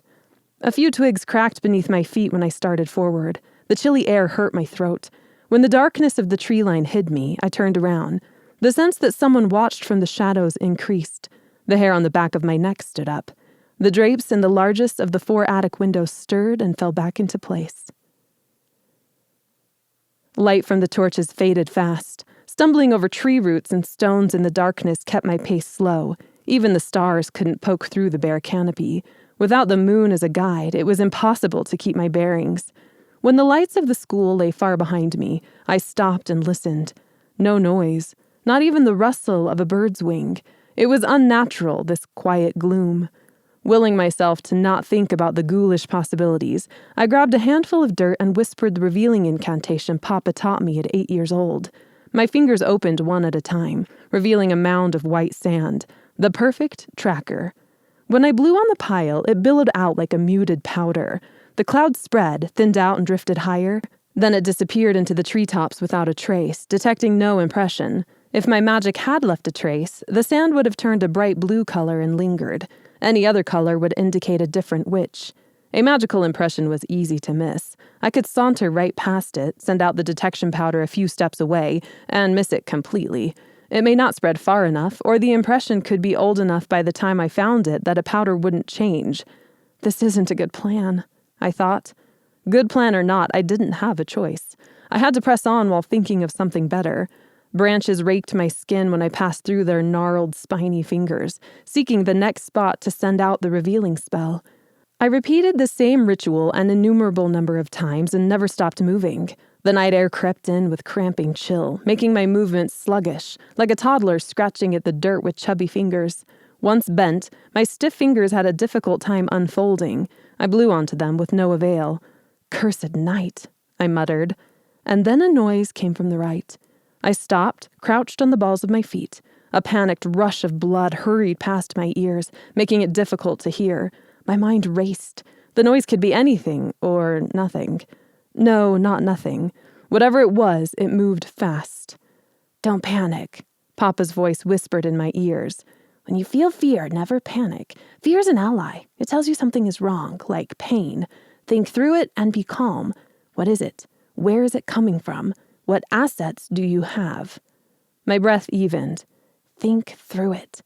Although I couldn't see well, the night did nothing to muddle my hearing. I forced a long breath out, diminishing the heartbeats clogging my ears. The sound came again, and I turned toward it. A snapped twig, shuffling heavy steps, grunting breath. I straightened, searching again for visual clues in the dark. 30 paces away and closing in. Based on how often I heard the footfalls, it had 4 legs. It would be at least 3 times my weight. Leadham Wood held creatures that most witches had never even heard of. 4 legs to my 2, and not to mention my almost perpetual blindness. Beautiful odds for survival, Bianca, I told myself. What have you gotten yourself into now? No matter. The secrets of the forest are nothing to wait around for. I abandoned the dirt and jumped to my feet. The darkness made it impossible to work through the trees with any kind of grace or ease, so I stumbled through the twigs and vines, heading right into a thick underbrush that snagged my cloak and hair. My heart thudded dully in my chest. "Relax," my father's voice said. I was a young girl again, standing in front of a hulking forest line that I'd stumbled across in a different part of Leadham Wood. Papa stood at my back, facing the monster with me. I could feel the rise and fall of his chest against my spine, the rhythmic thump of his heart. He put a hand on my shoulder. His steady voice reassured me.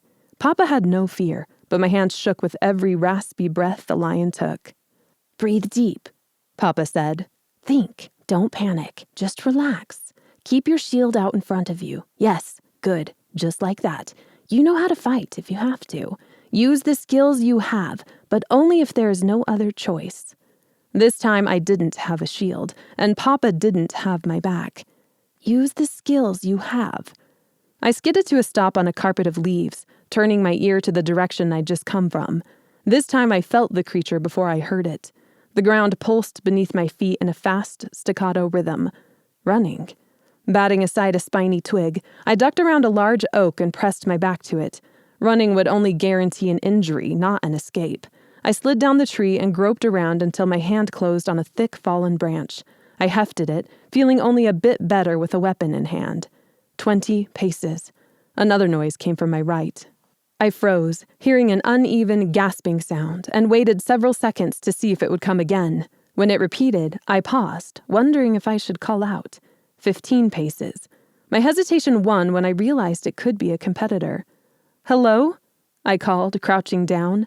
Silence. "Hello?" A shaking voice replied. "Bianca?" A dead bush slapped my face when I headed toward the girl's voice. It wasn't until I almost tripped over her that I made out Elena's figure on the ground. In the inky air, I couldn't tell what she was doing down there. I fell into a crouch next to her.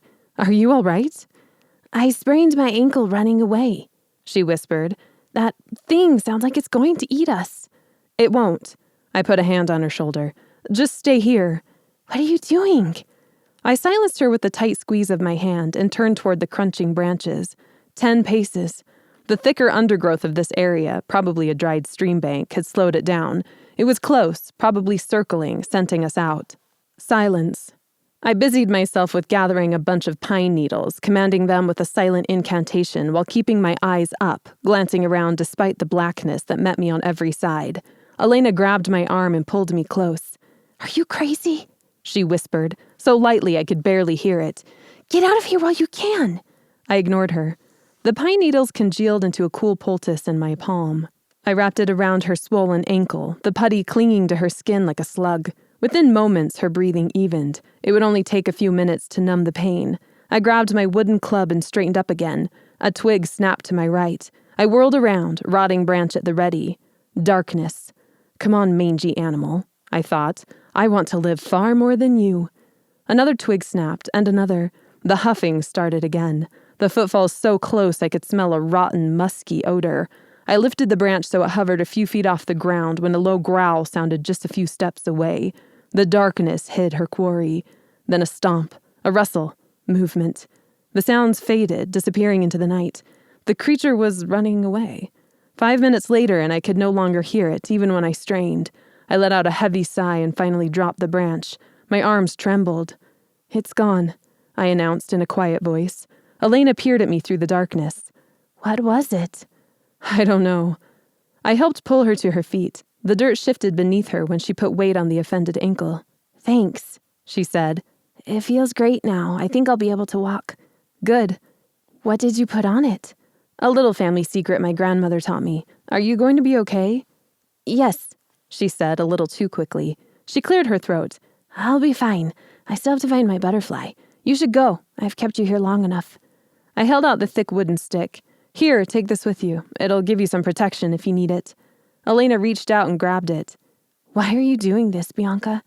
"You're hurt." "No, I mean the competition." I didn't answer for a long time. "Why are you?" I asked in return. The question felt personal, but then so were the secrets that drove me. "Because my parents expect me to win."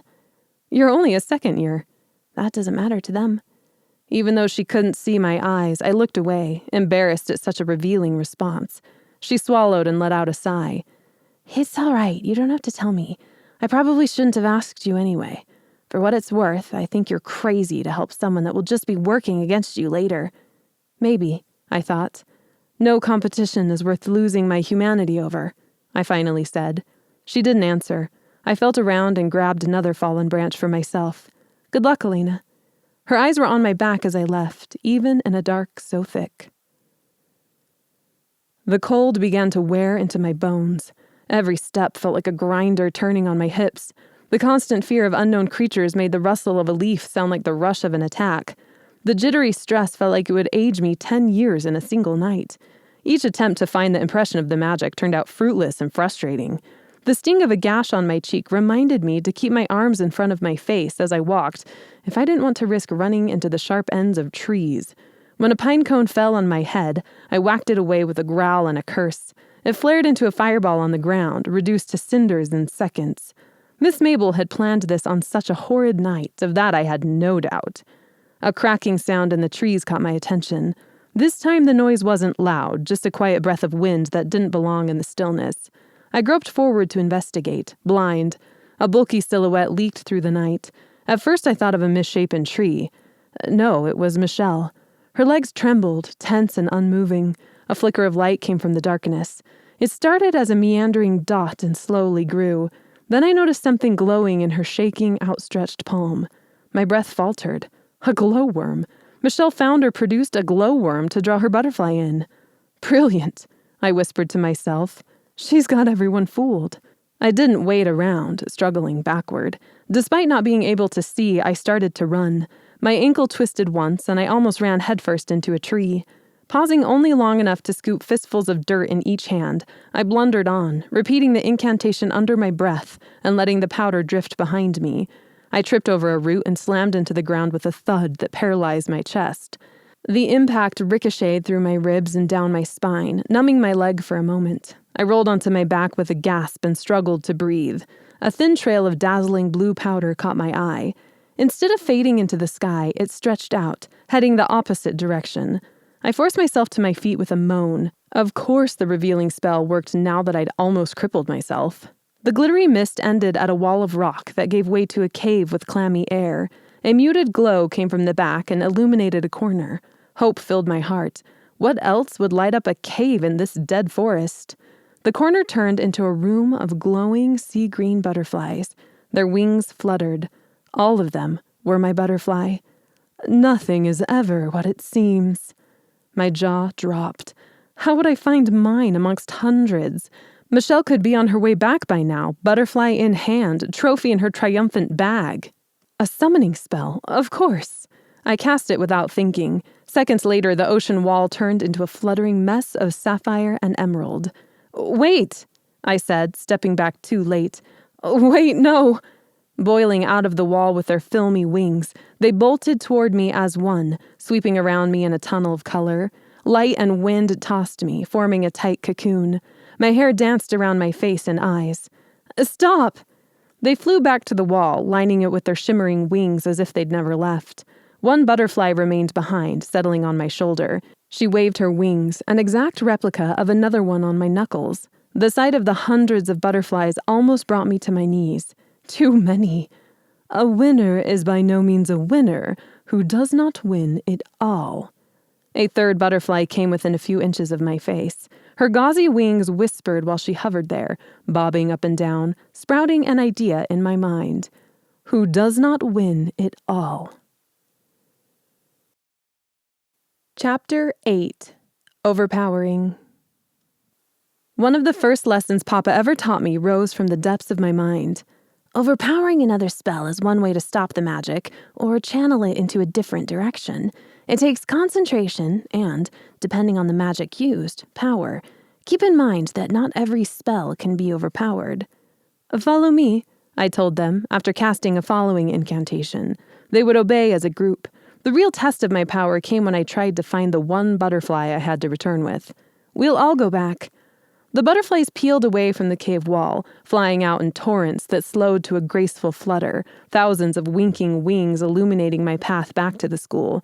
"We have to hurry," I said to the mass, like talking to an old friend. My shoes pinched when I jerked at the laces, pulling the knots apart while balancing on one leg. "Michelle probably has hers by now. We're gonna run. You better keep up. I'll need your light." Within a breath, I had both shoes off, and my socks with another. Papa's spell gathered my dress into my waist. I hoped that I wouldn't pass Priscilla in the woods. She'd never stop teasing me about running in my knickers. Holding one shoe in each hand, I gripped my toes into the cold earth and took off. A rapid heartbeat filled my ears again, and the wind pressed my hair out of my face. Trees whizzed past, lumpy shadows in the night. The cloud of butterflies surged ahead by just a few strides, lighting my path, pressing hard like galloping horses. For a moment I heard Papa laugh, coming from just behind, as he always did. But no sooner had it come than it vanished, another ghost in the night. When the torch lights of the schoolyard were specks in the distance, I skidded to a stop and whirled around to face the butterflies. "Stay here," I said through a heavy breath. Enough ambient light filtered through the trees to help me find the way, keeping my tread light and my body in a low crouch. When the giggle of voices met my ears, I slipped behind a tree and scanned the schoolyard. Less than 10 people remained outside, clustered in closely packed huddles. I turned around and whistled 2 soft notes, casting a silent spell to call the one butterfly back to me while the others continued on. It would separate from the others and stay behind with me, if I could continue to overpower the original magic. The forest gave up nothing at first. Talking amongst those outside continued. Then a sound from the trees began to grow. A few flickers of light twinkled behind me. The flickers turned into dots. The dots spread through the trees like tiny lanterns, becoming lines. Camille noticed it first and let out a shriek. "Look, that's Bianca's color, isn't it?" Miss Bernadette followed her gaze. "I believe so." "Hey!" Camille yelled. "Bianca's coming back! Hurry up!" Several girls stumbled out from the main entryway, where everyone else had gathered to stay warm. Camille took a few steps toward the forest. "It's getting bigger!" More students streamed out, filling the yard. The sound of beating wings, moving in unison, created a symphony. The rolling turquoise cloud grew. I could distinguish individual butterflies as they approached and then passed me. "Oh!" Camille's eyes widened. She stumbled back. Miss Bernadette, I think..." The army of butterflies swooped into the yard, flying toward the girls in a stream. Several students shrieked, forming a circle when the butterflies parted and flew around them. A few first years giggled and tried to catch one, but the saccharine wings slipped through their fingertips. 5 or 6 of the ethereal creatures spun around Camille, turning her in a circle. They zipped around the students, spiraled up into the sky in a great plume, and erupted, dissolving into glittering cobalt and jade snowflakes. The students laughed, spinning through the shimmering flakes with their hands in the air. Miss Bernadette peered into the trees, searching. Her arms hung at her side, sparkling as the fragments continued to fall and fade. "Come on," I whispered, my skirt falling back to cover my dirt-dotted ankles. My butterfly landed on my shoulder with a little flutter, having been the last in the group. We left the seclusion of the wood behind us. It felt so good to do magic again that I felt like flying. The girls quieted into whispers as I came out of the darkness. They stopped dancing to stare. "Look," a second year pointed. "There's another butterfly. It's not just a butterfly, that's Bianca. She's back." My hair drifted around my shoulders, my shoes still in my hands. Lita stood behind Camille on the edge of the crowd. Camille bounced on the balls of her feet in excitement, her hair looking like webs of blue and green, reflecting the butterflies. "Great job, Bianca!" she cried, clapping. "Did she take her shoes off?" Isabel whispered. "Raving lunatic," Jackie said with a bright smile as I passed her. "That girl isn't afraid of anything." The speculative whispers ceased as I approached Miss Bernadette and Miss Amelia, who fought an amused look of her own. The school held their breath. With a gentle quiver, the butterfly came off my shoulder and flew to Miss Bernadette. She gave me a smile, but her lips twitched and her eyes remained distant. Despite the relief and joy in my own chest, Miss Bernadette did not share my feelings. "Congratulations, Bianca," she said, loud enough for all to hear. "You won your first match." Chapter 9. Some Dangers. The rustle of paper distracted me from studying early the next morning. A thick white envelope slid into my room from the crack at the bottom of the door, followed by the retreat of footsteps. I looked away, pretending it wasn't there. I didn't want to read it. Thinking about the next match all night kept me from feeling any relief that I passed the first. The second match would not be as easy. Despite the frustration and even danger of tripping around in the dark and confronting unknown animals, we'd gotten off easy. I lifted my hand and touched the scabs on my cheek from the sharp whip of the tree branches. At least it was over. Diffused winter light filled my bedroom with gray. Outside, the dreary day blew in with low-hanging clouds from the south. A few stray leaves rattled along the black iron fence in the gusty wind. Apprehension filled me when, at last, I pushed away from the window and moved over to the letter. I couldn't ignore it forever. Like the last one, twine anchored 2 purple flowers to the envelope with a knot, tied over the looping scrawl of my name. Repulsed again, I left it on the desk and snuck out of the room with the quiet snick of the handle closing behind me. Later. An array of students bustled around the dining room, talking over each other in shrill laughs. A blazing fire in the hearth warded off the blue chill of the morning.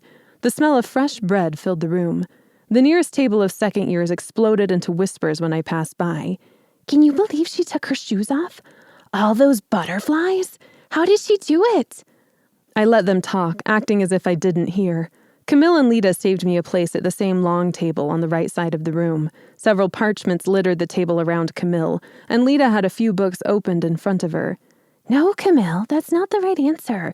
You shouldn't use comfrey tea. It'll kill you if you drink too much. Look at the other options." They both looked up when I sat down, and a look of relief spread across Camille's face. "There you are, Bianca. How are you this morning?" "Good." "You look terrible," Lita said. "Thanks," I muttered. "I think." Camille patted my arm and shot Lita a perturbed glare. "You look lovely this morning. Maybe a little pale, but lovely. Have you finished the homework?" Camille asked, her eyes widening. "It's quite difficult, isn't it?" "It was tricky," I said to ease the stress lines in her face. Camille turned back to it with a heavy sigh, leaving me grateful she hadn't asked more. The worksheet sat in my textbook on my desk, incomplete. I'd have to end breakfast early to finish it. "Yes," she agreed with a bitter sigh. "Tricky." Stray whispers from the first years next to me filled the silence. "Like a savage. Who runs through the forest in their bare feet?" "Well, she did win, didn't she?" Jackie's voice pointed out. "Who cares if she was wearing shoes or not?" "She's certainly no lady." "They're afraid of you," Lita said, motioning with the jerk of her head to the other end of the table. "Not just because you were barefoot in that bitter cold." "I didn't walk barefoot," I said. "I ran barefoot. There's a difference. Walking is colder." Lita shrugged. "All the same, they think you're a little, you know." She made a twirly motion in the air with her finger. "Oh?" I lifted an eyebrow. "They are easy sheep to control, aren't they?" "Yes," Lita said, taking my comment too seriously, as she often did. Well, they may have forgiven running barefoot due to the stress of the match, but now they don't believe that you're actually a first year because of your big display last night. Right, I said. A beautiful display of magic. That's something to distrust at a network school. Lita agreed with a nod. It is when you're an inexperienced first year. But don't worry, they won't say anything to your face. Camille called them off before you came down. Saying it to my face would be just horrible, I muttered. It's so much easier to bear behind my back. Camille joined the conversation, grateful for any reason to not do her homework. Lita's right. You freaked them out, even if most of the girls liked the whirling butterfly thing. Thanks. I'm feeling so much better about my new life here now that I know the entire school is afraid of me. Oh no, Camille cried, grabbing one of my hands. Lita and I still like you. A bleak outlook, to be sure. I couldn't help noticing that Lita didn't chime in with agreement. Making friends was hardly my purpose for attending Miss Mabel's, so I smiled to thank her and changed the subject. What's for breakfast? I asked. Great choice, by the way, Lita said, closing the book Justice in the Five Networks and stuffing it into a bag at her feet, not ready to let the subject drop. Taking all the butterflies in order to find the one, I mean. I liked the glitter at the end, Camille cried. She fluffed her hair with a hand and watched a few remaining sparkles fall out. I still think I have some in here. It'll probably be in there for decades. Porridge again? I asked, looking over the sea of heads, desperate to stop talking about the competition. We had it yesterday, though, didn't we? I hope there's eggs today. I'm starving. Elena did a stunning spell and beat out Jade, Lita said. Priscilla won over Stephanie because she transformed a few dead leaves into a companion butterfly, then snatched hers when it came to investigate. At any rate, the three of you are advancing to the next round. Should be interesting. Yes, I echoed in a hollow tone, giving up. Interesting indeed. Brutish, barbaric, all kinds of words came to my mind in place of interesting. Elena's determination to keep going despite her sprained ankle came back to me, a stark reminder that I wasn't the only one with something to lose. I didn't relish the thought of facing Priscilla, and had been entertaining the hope that she'd tripped on a branch and knocked herself out for a week. How's Michelle? I asked. Camille's face scrunched. She didn't come down to help with breakfast this morning. At least I didn't see her with Rebecca and Miss Celia. Probably embarrassed to lose to a first year, Lita said. And a second year, for that matter. She came in right after you. I'd be embarrassed. Yes, except you don't really have emotions, do you? I thought. Will she be okay? I asked instead, giving her a pointed gaze. Lita concentrated on a spot on the table. Her eyes glazed over. She was seeing. She resurfaced after just a moment. She'll be okay. From what I can see of her future, it wouldn't have been a good thing for her if she had won the competition. There's a chance the two of you could be friends. Camille turned back to her homework with the pained sigh of a martyr. At this rate, she'd never finish. At least she started, my conscience nagged, reminding me how much I hated homework. As far as gameplay goes, it wasn't very smart of you to go that big early on. Lita's voice lowered. Now your opponents know what they're up against. More than that, Miss Mabel will keep a special eye on you. I know, I said, but entering the competition as a first year guaranteed that I'd have Miss Mabel's attention from the beginning. Then again, Lita concluded, maybe that was what you wanted. Maybe, I whispered, my eyes narrowing. I hated it when she anticipated my motives. You've been planning on doing this for a long time, haven't you? Just my whole life. Something like that, I said with a dismissive wave, pondering over the homework I was putting off. Miss Bernadette would not be pleased if I didn't turn it in with the rest, and I didn't want the other students thinking I thought I deserved preferential treatment because of the competition. The ice I skated on grew thin enough. Lita glanced to my left. Camille had scooted down to talk to Grace, another first year, and wasn't listening, her homework shoved off and abandoned. It all ties back to your curse, doesn't it? Lita asked. I again swallowed back the discomfort of Lita knowing so much about me. Yes, why do you ask? I'm trying to figure out why you're doing this. Does it matter? I snapped. Lita's eyes, so bright against her creamy skin, showed signs of trouble. She hesitated. It might. You're doing this for your grandmother, aren't you? My gaze snapped up to hers in fear.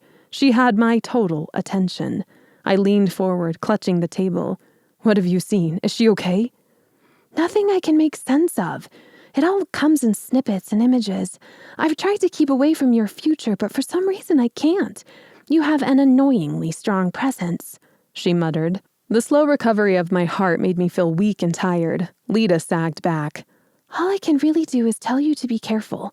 Some dangers aren't worth flirting with. She paused to stare at me. Not even to save your grandmother from dying. The slamming kitchen doors announced the incoming breakfast. I looked away, no longer hungry. I forgot some homework, I said, jumping to my feet, ready to be done with her and this conversation. I'll be back. I hurried up the wide staircase, leaving the busy dining room and all its occupants at my back. Chapter 10. The Second Letter. The letter stared at me late that night, long after the school had bedded down for the evening and tucked itself into silence. The 2 flowers had wilted in the twine knot, now nothing more than a droopy pair of petals that once looked beautiful. That's just like life, isn't it? I thought. Glorious one moment, ugly the next. Candles cluttered my desk and provided the only light in the room, casting agitated shadows. Outside, the wind rattled the window panes and sent occasional bursts of cold air through the cracks in the glass. I shivered and pulled my shawl closer around my shoulders. A heavy book on the proper cultivation of herbs and spices lay open in front of me, but every time I looked at the pages, the flash of butterflies in my mind distracted me. My thoughts meandered from the darkness of the first match to the unknown of the second, to Lita's conversation with me before breakfast, and then to my grandmother. Did I have time to save her life? When I snapped out of my troubling thoughts, a long tear ran down my cheek. I brushed it away and shut the book with an emphatic slam. The sound reverberated off the stone walls with a dull echo. Self-pity wouldn't help. I glanced back outside. What I wouldn't give to be able to sneak outside and run through Leadham Wood one more time, abandoning all my fear for just a few minutes. I mourned the loss of my time outside with Papa, training and running deep in my heart. These 4 walls made me restless. It felt unnatural, being trapped inside, learning by ink and paper. The flowers tied into the letter dropped even further when I pulled on the twine. A square of paper fell into my hands. Darling Bianca, congratulations! You passed your first match and will advance to the second round with 2 other competitors. This match decides the final 2. I look forward to seeing you in 6 days. Meet that evening in the library after dinner. Your loving leader, Miss Mabel. The sight of her name made me sick. I shoved the paper back into the envelope and held it over the candle. It caught fire at the corner. The rolling yellow flame left a black trail of ash behind. I forced the window open and threw the remains into the windy night. An unbearable 6 days. I dropped my head to the desk and closed my eyes until the wind faded and sleep overcame me. Now remember, students, when you address a member of the council, you do not use their first names unless given permission to do so. It's a breach of conduct that I will not tolerate. If I hear you have done so, I will bring you back to Miss Mabel's and teach you this etiquette lesson again. Miss Scarlett's voice rang over the dining room with all the force of a rolling storm, filling in the warm cracks and crevices while simultaneously preventing any of us from having a nap at her expense. An etiquette class during our usual free hours after dinner was a fresh form of hell. I stared at the tops of my shoes and wished I could pull my hair out of the tight bun at my neck. It pulled on my temples, giving me a pounding headache. Despite the falling rain and the bone-numbing chill, I'd still rather be outside. It had only been 2 days since the first match finished, and already my gut churned with nervous fear of the next one. At least I'm not sitting alone in my room, thinking about how nervous I am, I thought, in my last attempt at being optimistic. Then I laughed under my breath. A dry etiquette lesson only made me think of the second match more, as that would be less painful, surely. Can you imagine? Camille asked, leaning her back against the table and folding her hands on her lap. I'd love to have tea with a council member. A distant look came to her face. It was the first thing she'd said all day. An unusually melancholy air hung around her, and I wondered what could be horrible enough to drag Camille into a slump. So would I, Lita muttered. Then I can tell them what I really think of what they do for a living. Yes, I said in grouchy response, agitated from being inside all day. But then you'd be kicked out for calling them imbeciles and telling them how to do their job. Someone needs to tell them how to run the network, she replied without taking her eyes off of Miss Scarlett, unruffled by the snap in my voice. Because some of them don't seem to get it. Did you see the article in the news scroll today about the council member that wants to put a tax on messenger paper? He plans to charge a sacred for every 10 sheets of paper. It's outrageous. I hadn't seen the article and, at the moment, didn't care. A golden sacrum wasn't that much to spend. I wondered about Lida's agitation over it. Instead of giving my thoughts too much energy, I stared dully at Miss Scarlet, wishing myself far away. "Now, if you are lucky and earn a chance to meet the High Priestess," Miss Scarlet said, annoying me with her strict aplomb, "which I hope all of you do, you will have one opportunity to introduce yourself to her. Use it well. Never address her by anything but her title, and be sure to start by saying 'Merry Meet.' Everyone practice together." A chorus of diffuse voices mumbled it back, but none with as much growl as Lida. I joined, but only faintly. If I ever met the High Priestess, I'd like to find something original to say. She must tire of the same old drivel. I would. "Beautiful day to be one of the most powerful women in Alcara, isn't it, Your Highness?" I imagined myself saying, the required curtsy exchanged with an arm grasp as a protector or guardian would. "Don't you agree, Miss Monroe?" I startled back to the class with a jerk. "What?" Miss Scarlet's bird-like eyes locked onto me. "We were discussing the importance of punctuality when meeting with a council member, or anyone else for that matter. I hardly dare think I need to go into the merits of paying attention." A few girls snickered nearby, Priscilla, Jade, and Stephanie in particular. I suppressed an embarrassed blush. "No, Miss Scarlet." She eyed me. "Very well. We'll continue now that I have your attention again, and won't lose it." Her emphasized words were a command, not a request. I nodded. The class resumed again, with Miss Scarlet rambling off on which blessings and invocations were appropriate in a network setting. Boredom returned on swift wings despite her reprimand. It wasn't long before other students became noticeably fidgety and restless. "You should run for office as council member one day, Lida," I said in a low voice, half joking, hoping to provoke her into a conversation to remove the misery of sitting there without moving. "I think you'd be wonderful because you tell people exactly what you thought." "Why else would I be here, Bianca?" Lida's cool tone told me she didn't mean the etiquette lesson. I felt a mixture of amusement and anxiety. If Lida did gain power, I feared for her secretary. "The Central Network could benefit from your, gift," I said, marveling over how Miss Scarlet's back didn't seem to bend or fold at all as she executed the perfect curtsy. Despite her wide shoulders and thick frame, it looked quite graceful. Well, I thought, I'm sure I'll manage to make it look atrocious. "No," Lida said, "the Central Network isn't ready for me yet." I looked out of the corner of my eyes, expecting to see a smirk. Lida surprised me with a serious expression. Did she ever joke? "Yes," I agreed after mulling it over. "I think you're right." "Now," Miss Scarlet called the attention of the class, "everybody stand and practice together. Any witch who cannot fulfill my expectation will stay after for more practice. Remember, this is the High Priestess. Represent yourself and Miss Mabel's with pride." Lida rolled her eyes. Camille and Jackie were already dipping and bowing to each other while critically assessing the other's performance. Jackie folded with a lithe grace I envied. I turned away, watching Miss Scarlet instruct a second year as I gained my feet.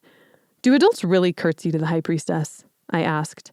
It seemed like an outdated tradition, but then I felt that way about skirts sometimes too. "I doubt it," Lida scoffed. "But we aren't significant yet, remember? Let's just get this over with." The beauty of network education. Some traditions never went away, even if the High Priestess didn't enforce them. While I didn't know the High Priestess personally, from what I knew of all the positive changes she had brought to the Central Network, she certainly didn't seem like someone stuck in the past. "Right," I muttered. "This wouldn't be half so boring if we didn't have to wear shoes." "If you wore real shoes, then I might feel pity," Lida said, glancing at the leather sandals Papa had fashioned for me. They had a low rise, making them perfect to wear inside. So far, no one had asked me about them. It made me feel deliciously wicked some days, like I'd circumvented tradition with a careless "ha." "You first," I motioned to Lida. She bobbed an awkward rendition of a curtsy. "Close," I said. "Not so deep next time. You aren't cleaning the floor with your nose." She repeated it. I copied her with dramatic flair. "Councilmember Lida, it's a pleasure to meet you. I'd like to discuss the current horrors of the first-year common room at Miss Mabel's.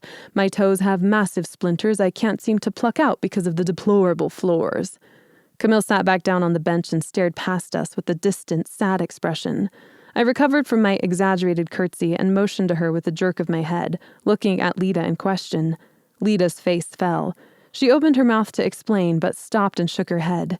A glimmer of silver around Camille's neck caught my eye. A chain fell down onto her chest, holding a round silver ball the size of a fingernail. I'd never seen it before. Camille's curtsy must have knocked it out of its hiding place beneath her dress. My breath stalled. A memento. Mementos kept a piece of someone who had passed on, normally a lock of hair, close to the heart. They were meant to be worn on the anniversary of the loved one's death. I sat down next to her. "Camille," I said quietly, startling her from her reverie. "Tell me about your memento." Her hand wandered up and wrapped the little ball into a fist. She didn't fully recover from her daze, her voice sounding wooden and distant. "It's my parents," she said. I looked to Lita, who turned away to watch Miss Scarlet correct the awkward attempts of several first years. "They died when I was 11, Camille explained. 5 years ago? She nodded. "Yes." "Is that why you live with your aunts?" I asked, recalling the first day I met her. "Yes, they died in the chimeral plague. It was so sudden, within 2 days. And then Bettina came and arranged the funeral. I moved in with her and Angie, my mother's sisters." I swallowed back the rising hysteria this conversation evoked in my chest. Death, loss, failure to save them, pain. "What's in your memento?" I cleared my throat, desperate to get away from my own thoughts. "A lock of my mother's hair." A flicker of a smile came to Camille's lips, and she looked at me for the first time. "She had thick curls just like mine. Papa loves cigars, so I kept some of his favorite tobacco." Her hand tightened around the memento until the knuckles turned white. A watery flash appeared in her eyes, but she smiled through it, acting as if the tears weren't there. I let it go, hoping Camille would cry it out in the loneliness of her room tonight. Part of me told me not to let it happen, to reach out and be her friend, help her through the bitter loss so she didn't feel alone. But I couldn't, because grief was too personal, too real, too close to my own future. I wasn't brave enough to help Camille through hers when I could barely face the possibility of feeling it myself. Instead, I squeezed her hand like a coward. "Will you show us how to do a curtsy?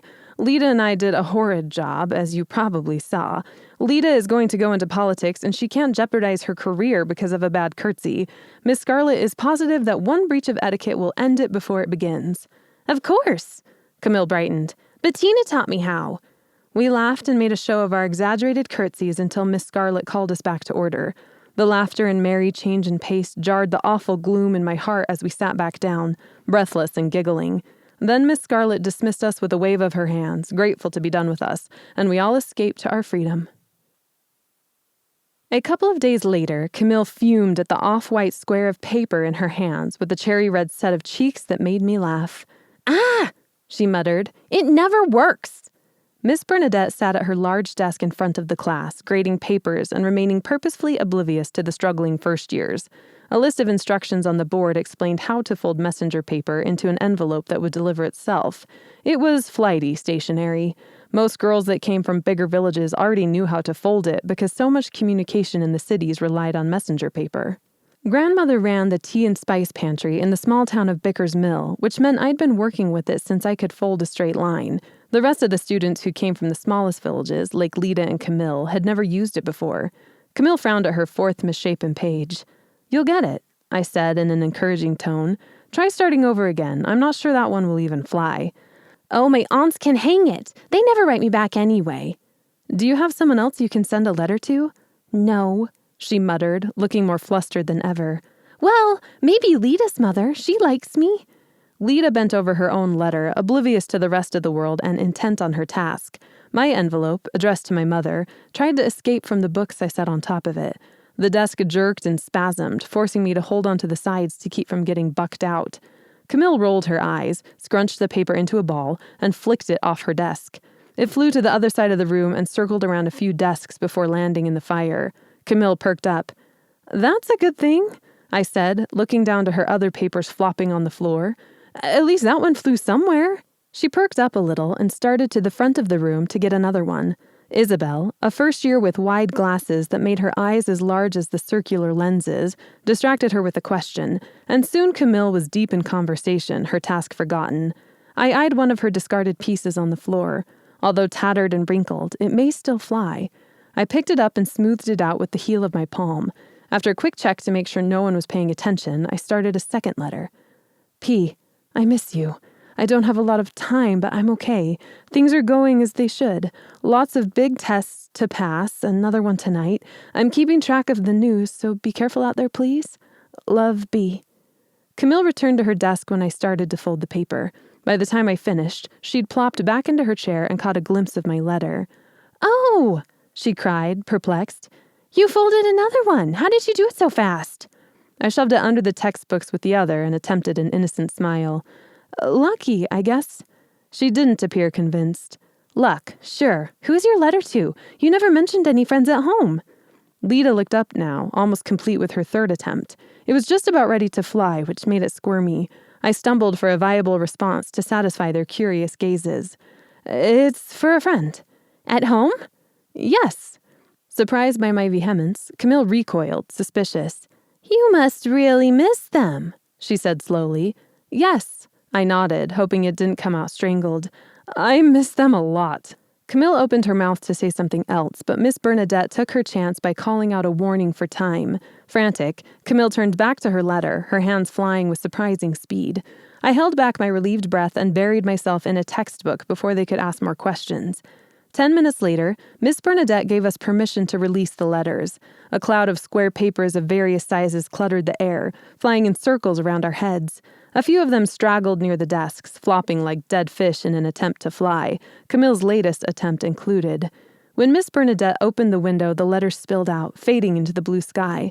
My letter to Papa disappeared in the anonymity of the crowd, with no one any wiser. We left class shortly after, congregating in the hall at the same time as the third years.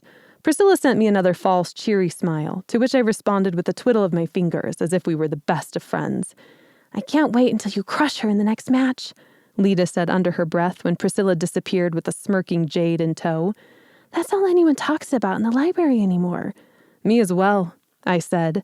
I trailed just behind Lita up the stairs, only half listening to her talk about a flaw in the council system that she wanted to correct when she came to power. The rest of the afternoon stretched in front of us, and it felt glorious, like flexing a well-worn muscle. I wanted to take the day for a run. If I had been at home, I'd try to track down Papa, see if he was free to give me another lesson on sword work. Are you listening?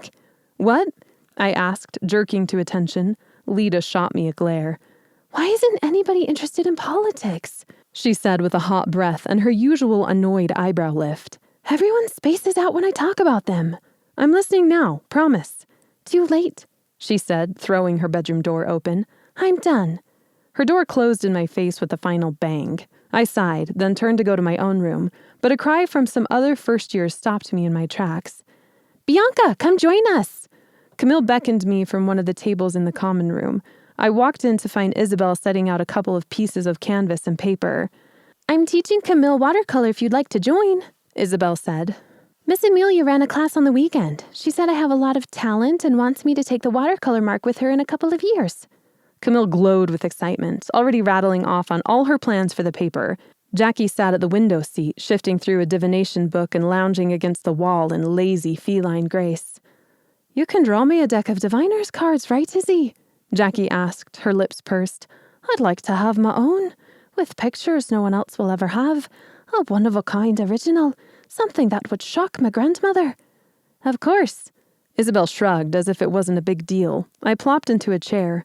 Are you an artist, Isabel? I asked, perusing a few sheets of paper she'd set out. The drawings were extraordinary, still life pictures brought to life through charcoal and paper. A few crinkled paintings rested next to them.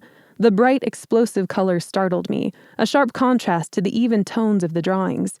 I had to turn away. The pictures were so vivid. If Jackie wanted a deck of diviner's cards to surprise her grandmother, then Isabel was the painter for her. Yes, I'm going to go for the landscape and watercolor mark when I'm a third year. Isabel's chest puffed out a little bit. My mother and I sold some of my paintings at the spring festival in Chatham. The high priestess walked by and lifted her eyebrow when she saw one of my works. I think you could say that's a good sign. I imagine that the high priestess probably meant, "Blessed be, what is this exquisitely horrifying mess of colors? Did a rainbow vomit on the page?" They certainly do catch your eye, I said, striving for diplomacy. Isabel grinned, oblivious to my need to squint. Thank you. Jackie looked at me askance. Should make an interesting diviner's deck, don't you think? I sent her the same inflexible smile. One of a kind, I agreed, and Jackie winked at me. Camille and Isabel threw themselves into the drawings with gusto. I sat down near an empty sheet of paper and stared at it. An awkward lump of charcoal sat discarded nearby, and I picked it up. Try it with your eyes closed. Isabel said, startling me. I looked up to see her watching, her great glasses drooping on her nose. Don't think too much about it. Just put whatever picture first comes to your mind on the paper. With my eyes closed? Yes, Isabel said. It's amazing what the mind's eye can express if we just let it. I hesitated, looking from Jackie to Camille and back to Jackie. Isabel had already turned away, paintbrush in hand, pointing out a few different tubes of color to her mesmerized student. No one else paid attention to me. With one final pause, I closed my eyes and lifted my hand to the page. At first I envisioned a trail, with ledum ivy hanging from the soaring branches, and Papa behind me, walking hand in hand with Mama. I started to draw the lines of the trees, their great arms reaching out, and I saw the emerald colors of spring and summer, the blur of the colors when I ran. It all built on itself, and my arm moved faster and faster until I opened my eyes. Expecting to see the outline of the green tunnel that lived in my memory and dreams, my hand fell to my lap in disappointment. "Oh," I whispered, "that's not it at all." An odd conglomeration of lines and twists met me. None of my leaves came together. Not a single point or shape seemed purposeful. A massive blob of smudged black lines stared back at me. Isabel moved behind me and looked at it with her head cocked to the side. Don't be discouraged. Drawing with your eyes closed isn't done to produce a masterpiece. It's done to help you see. I stared at the mess in a skeptical regard. Even if I turned the picture upside down, it remained a mess. A disaster, even in art's name. A sudden melancholy took over me, and I didn't know why. See what? I asked. The mess that is my soul? I thought. I don't know. Isabel shrugged. Her cryptic voice annoyed me. That's for you to decide. Don't give up on it yet.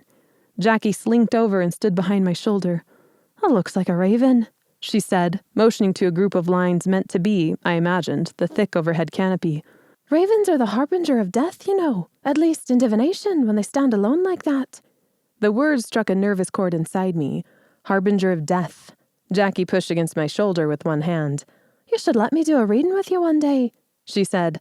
"I think it would be very interesting." More like terrifying, I thought.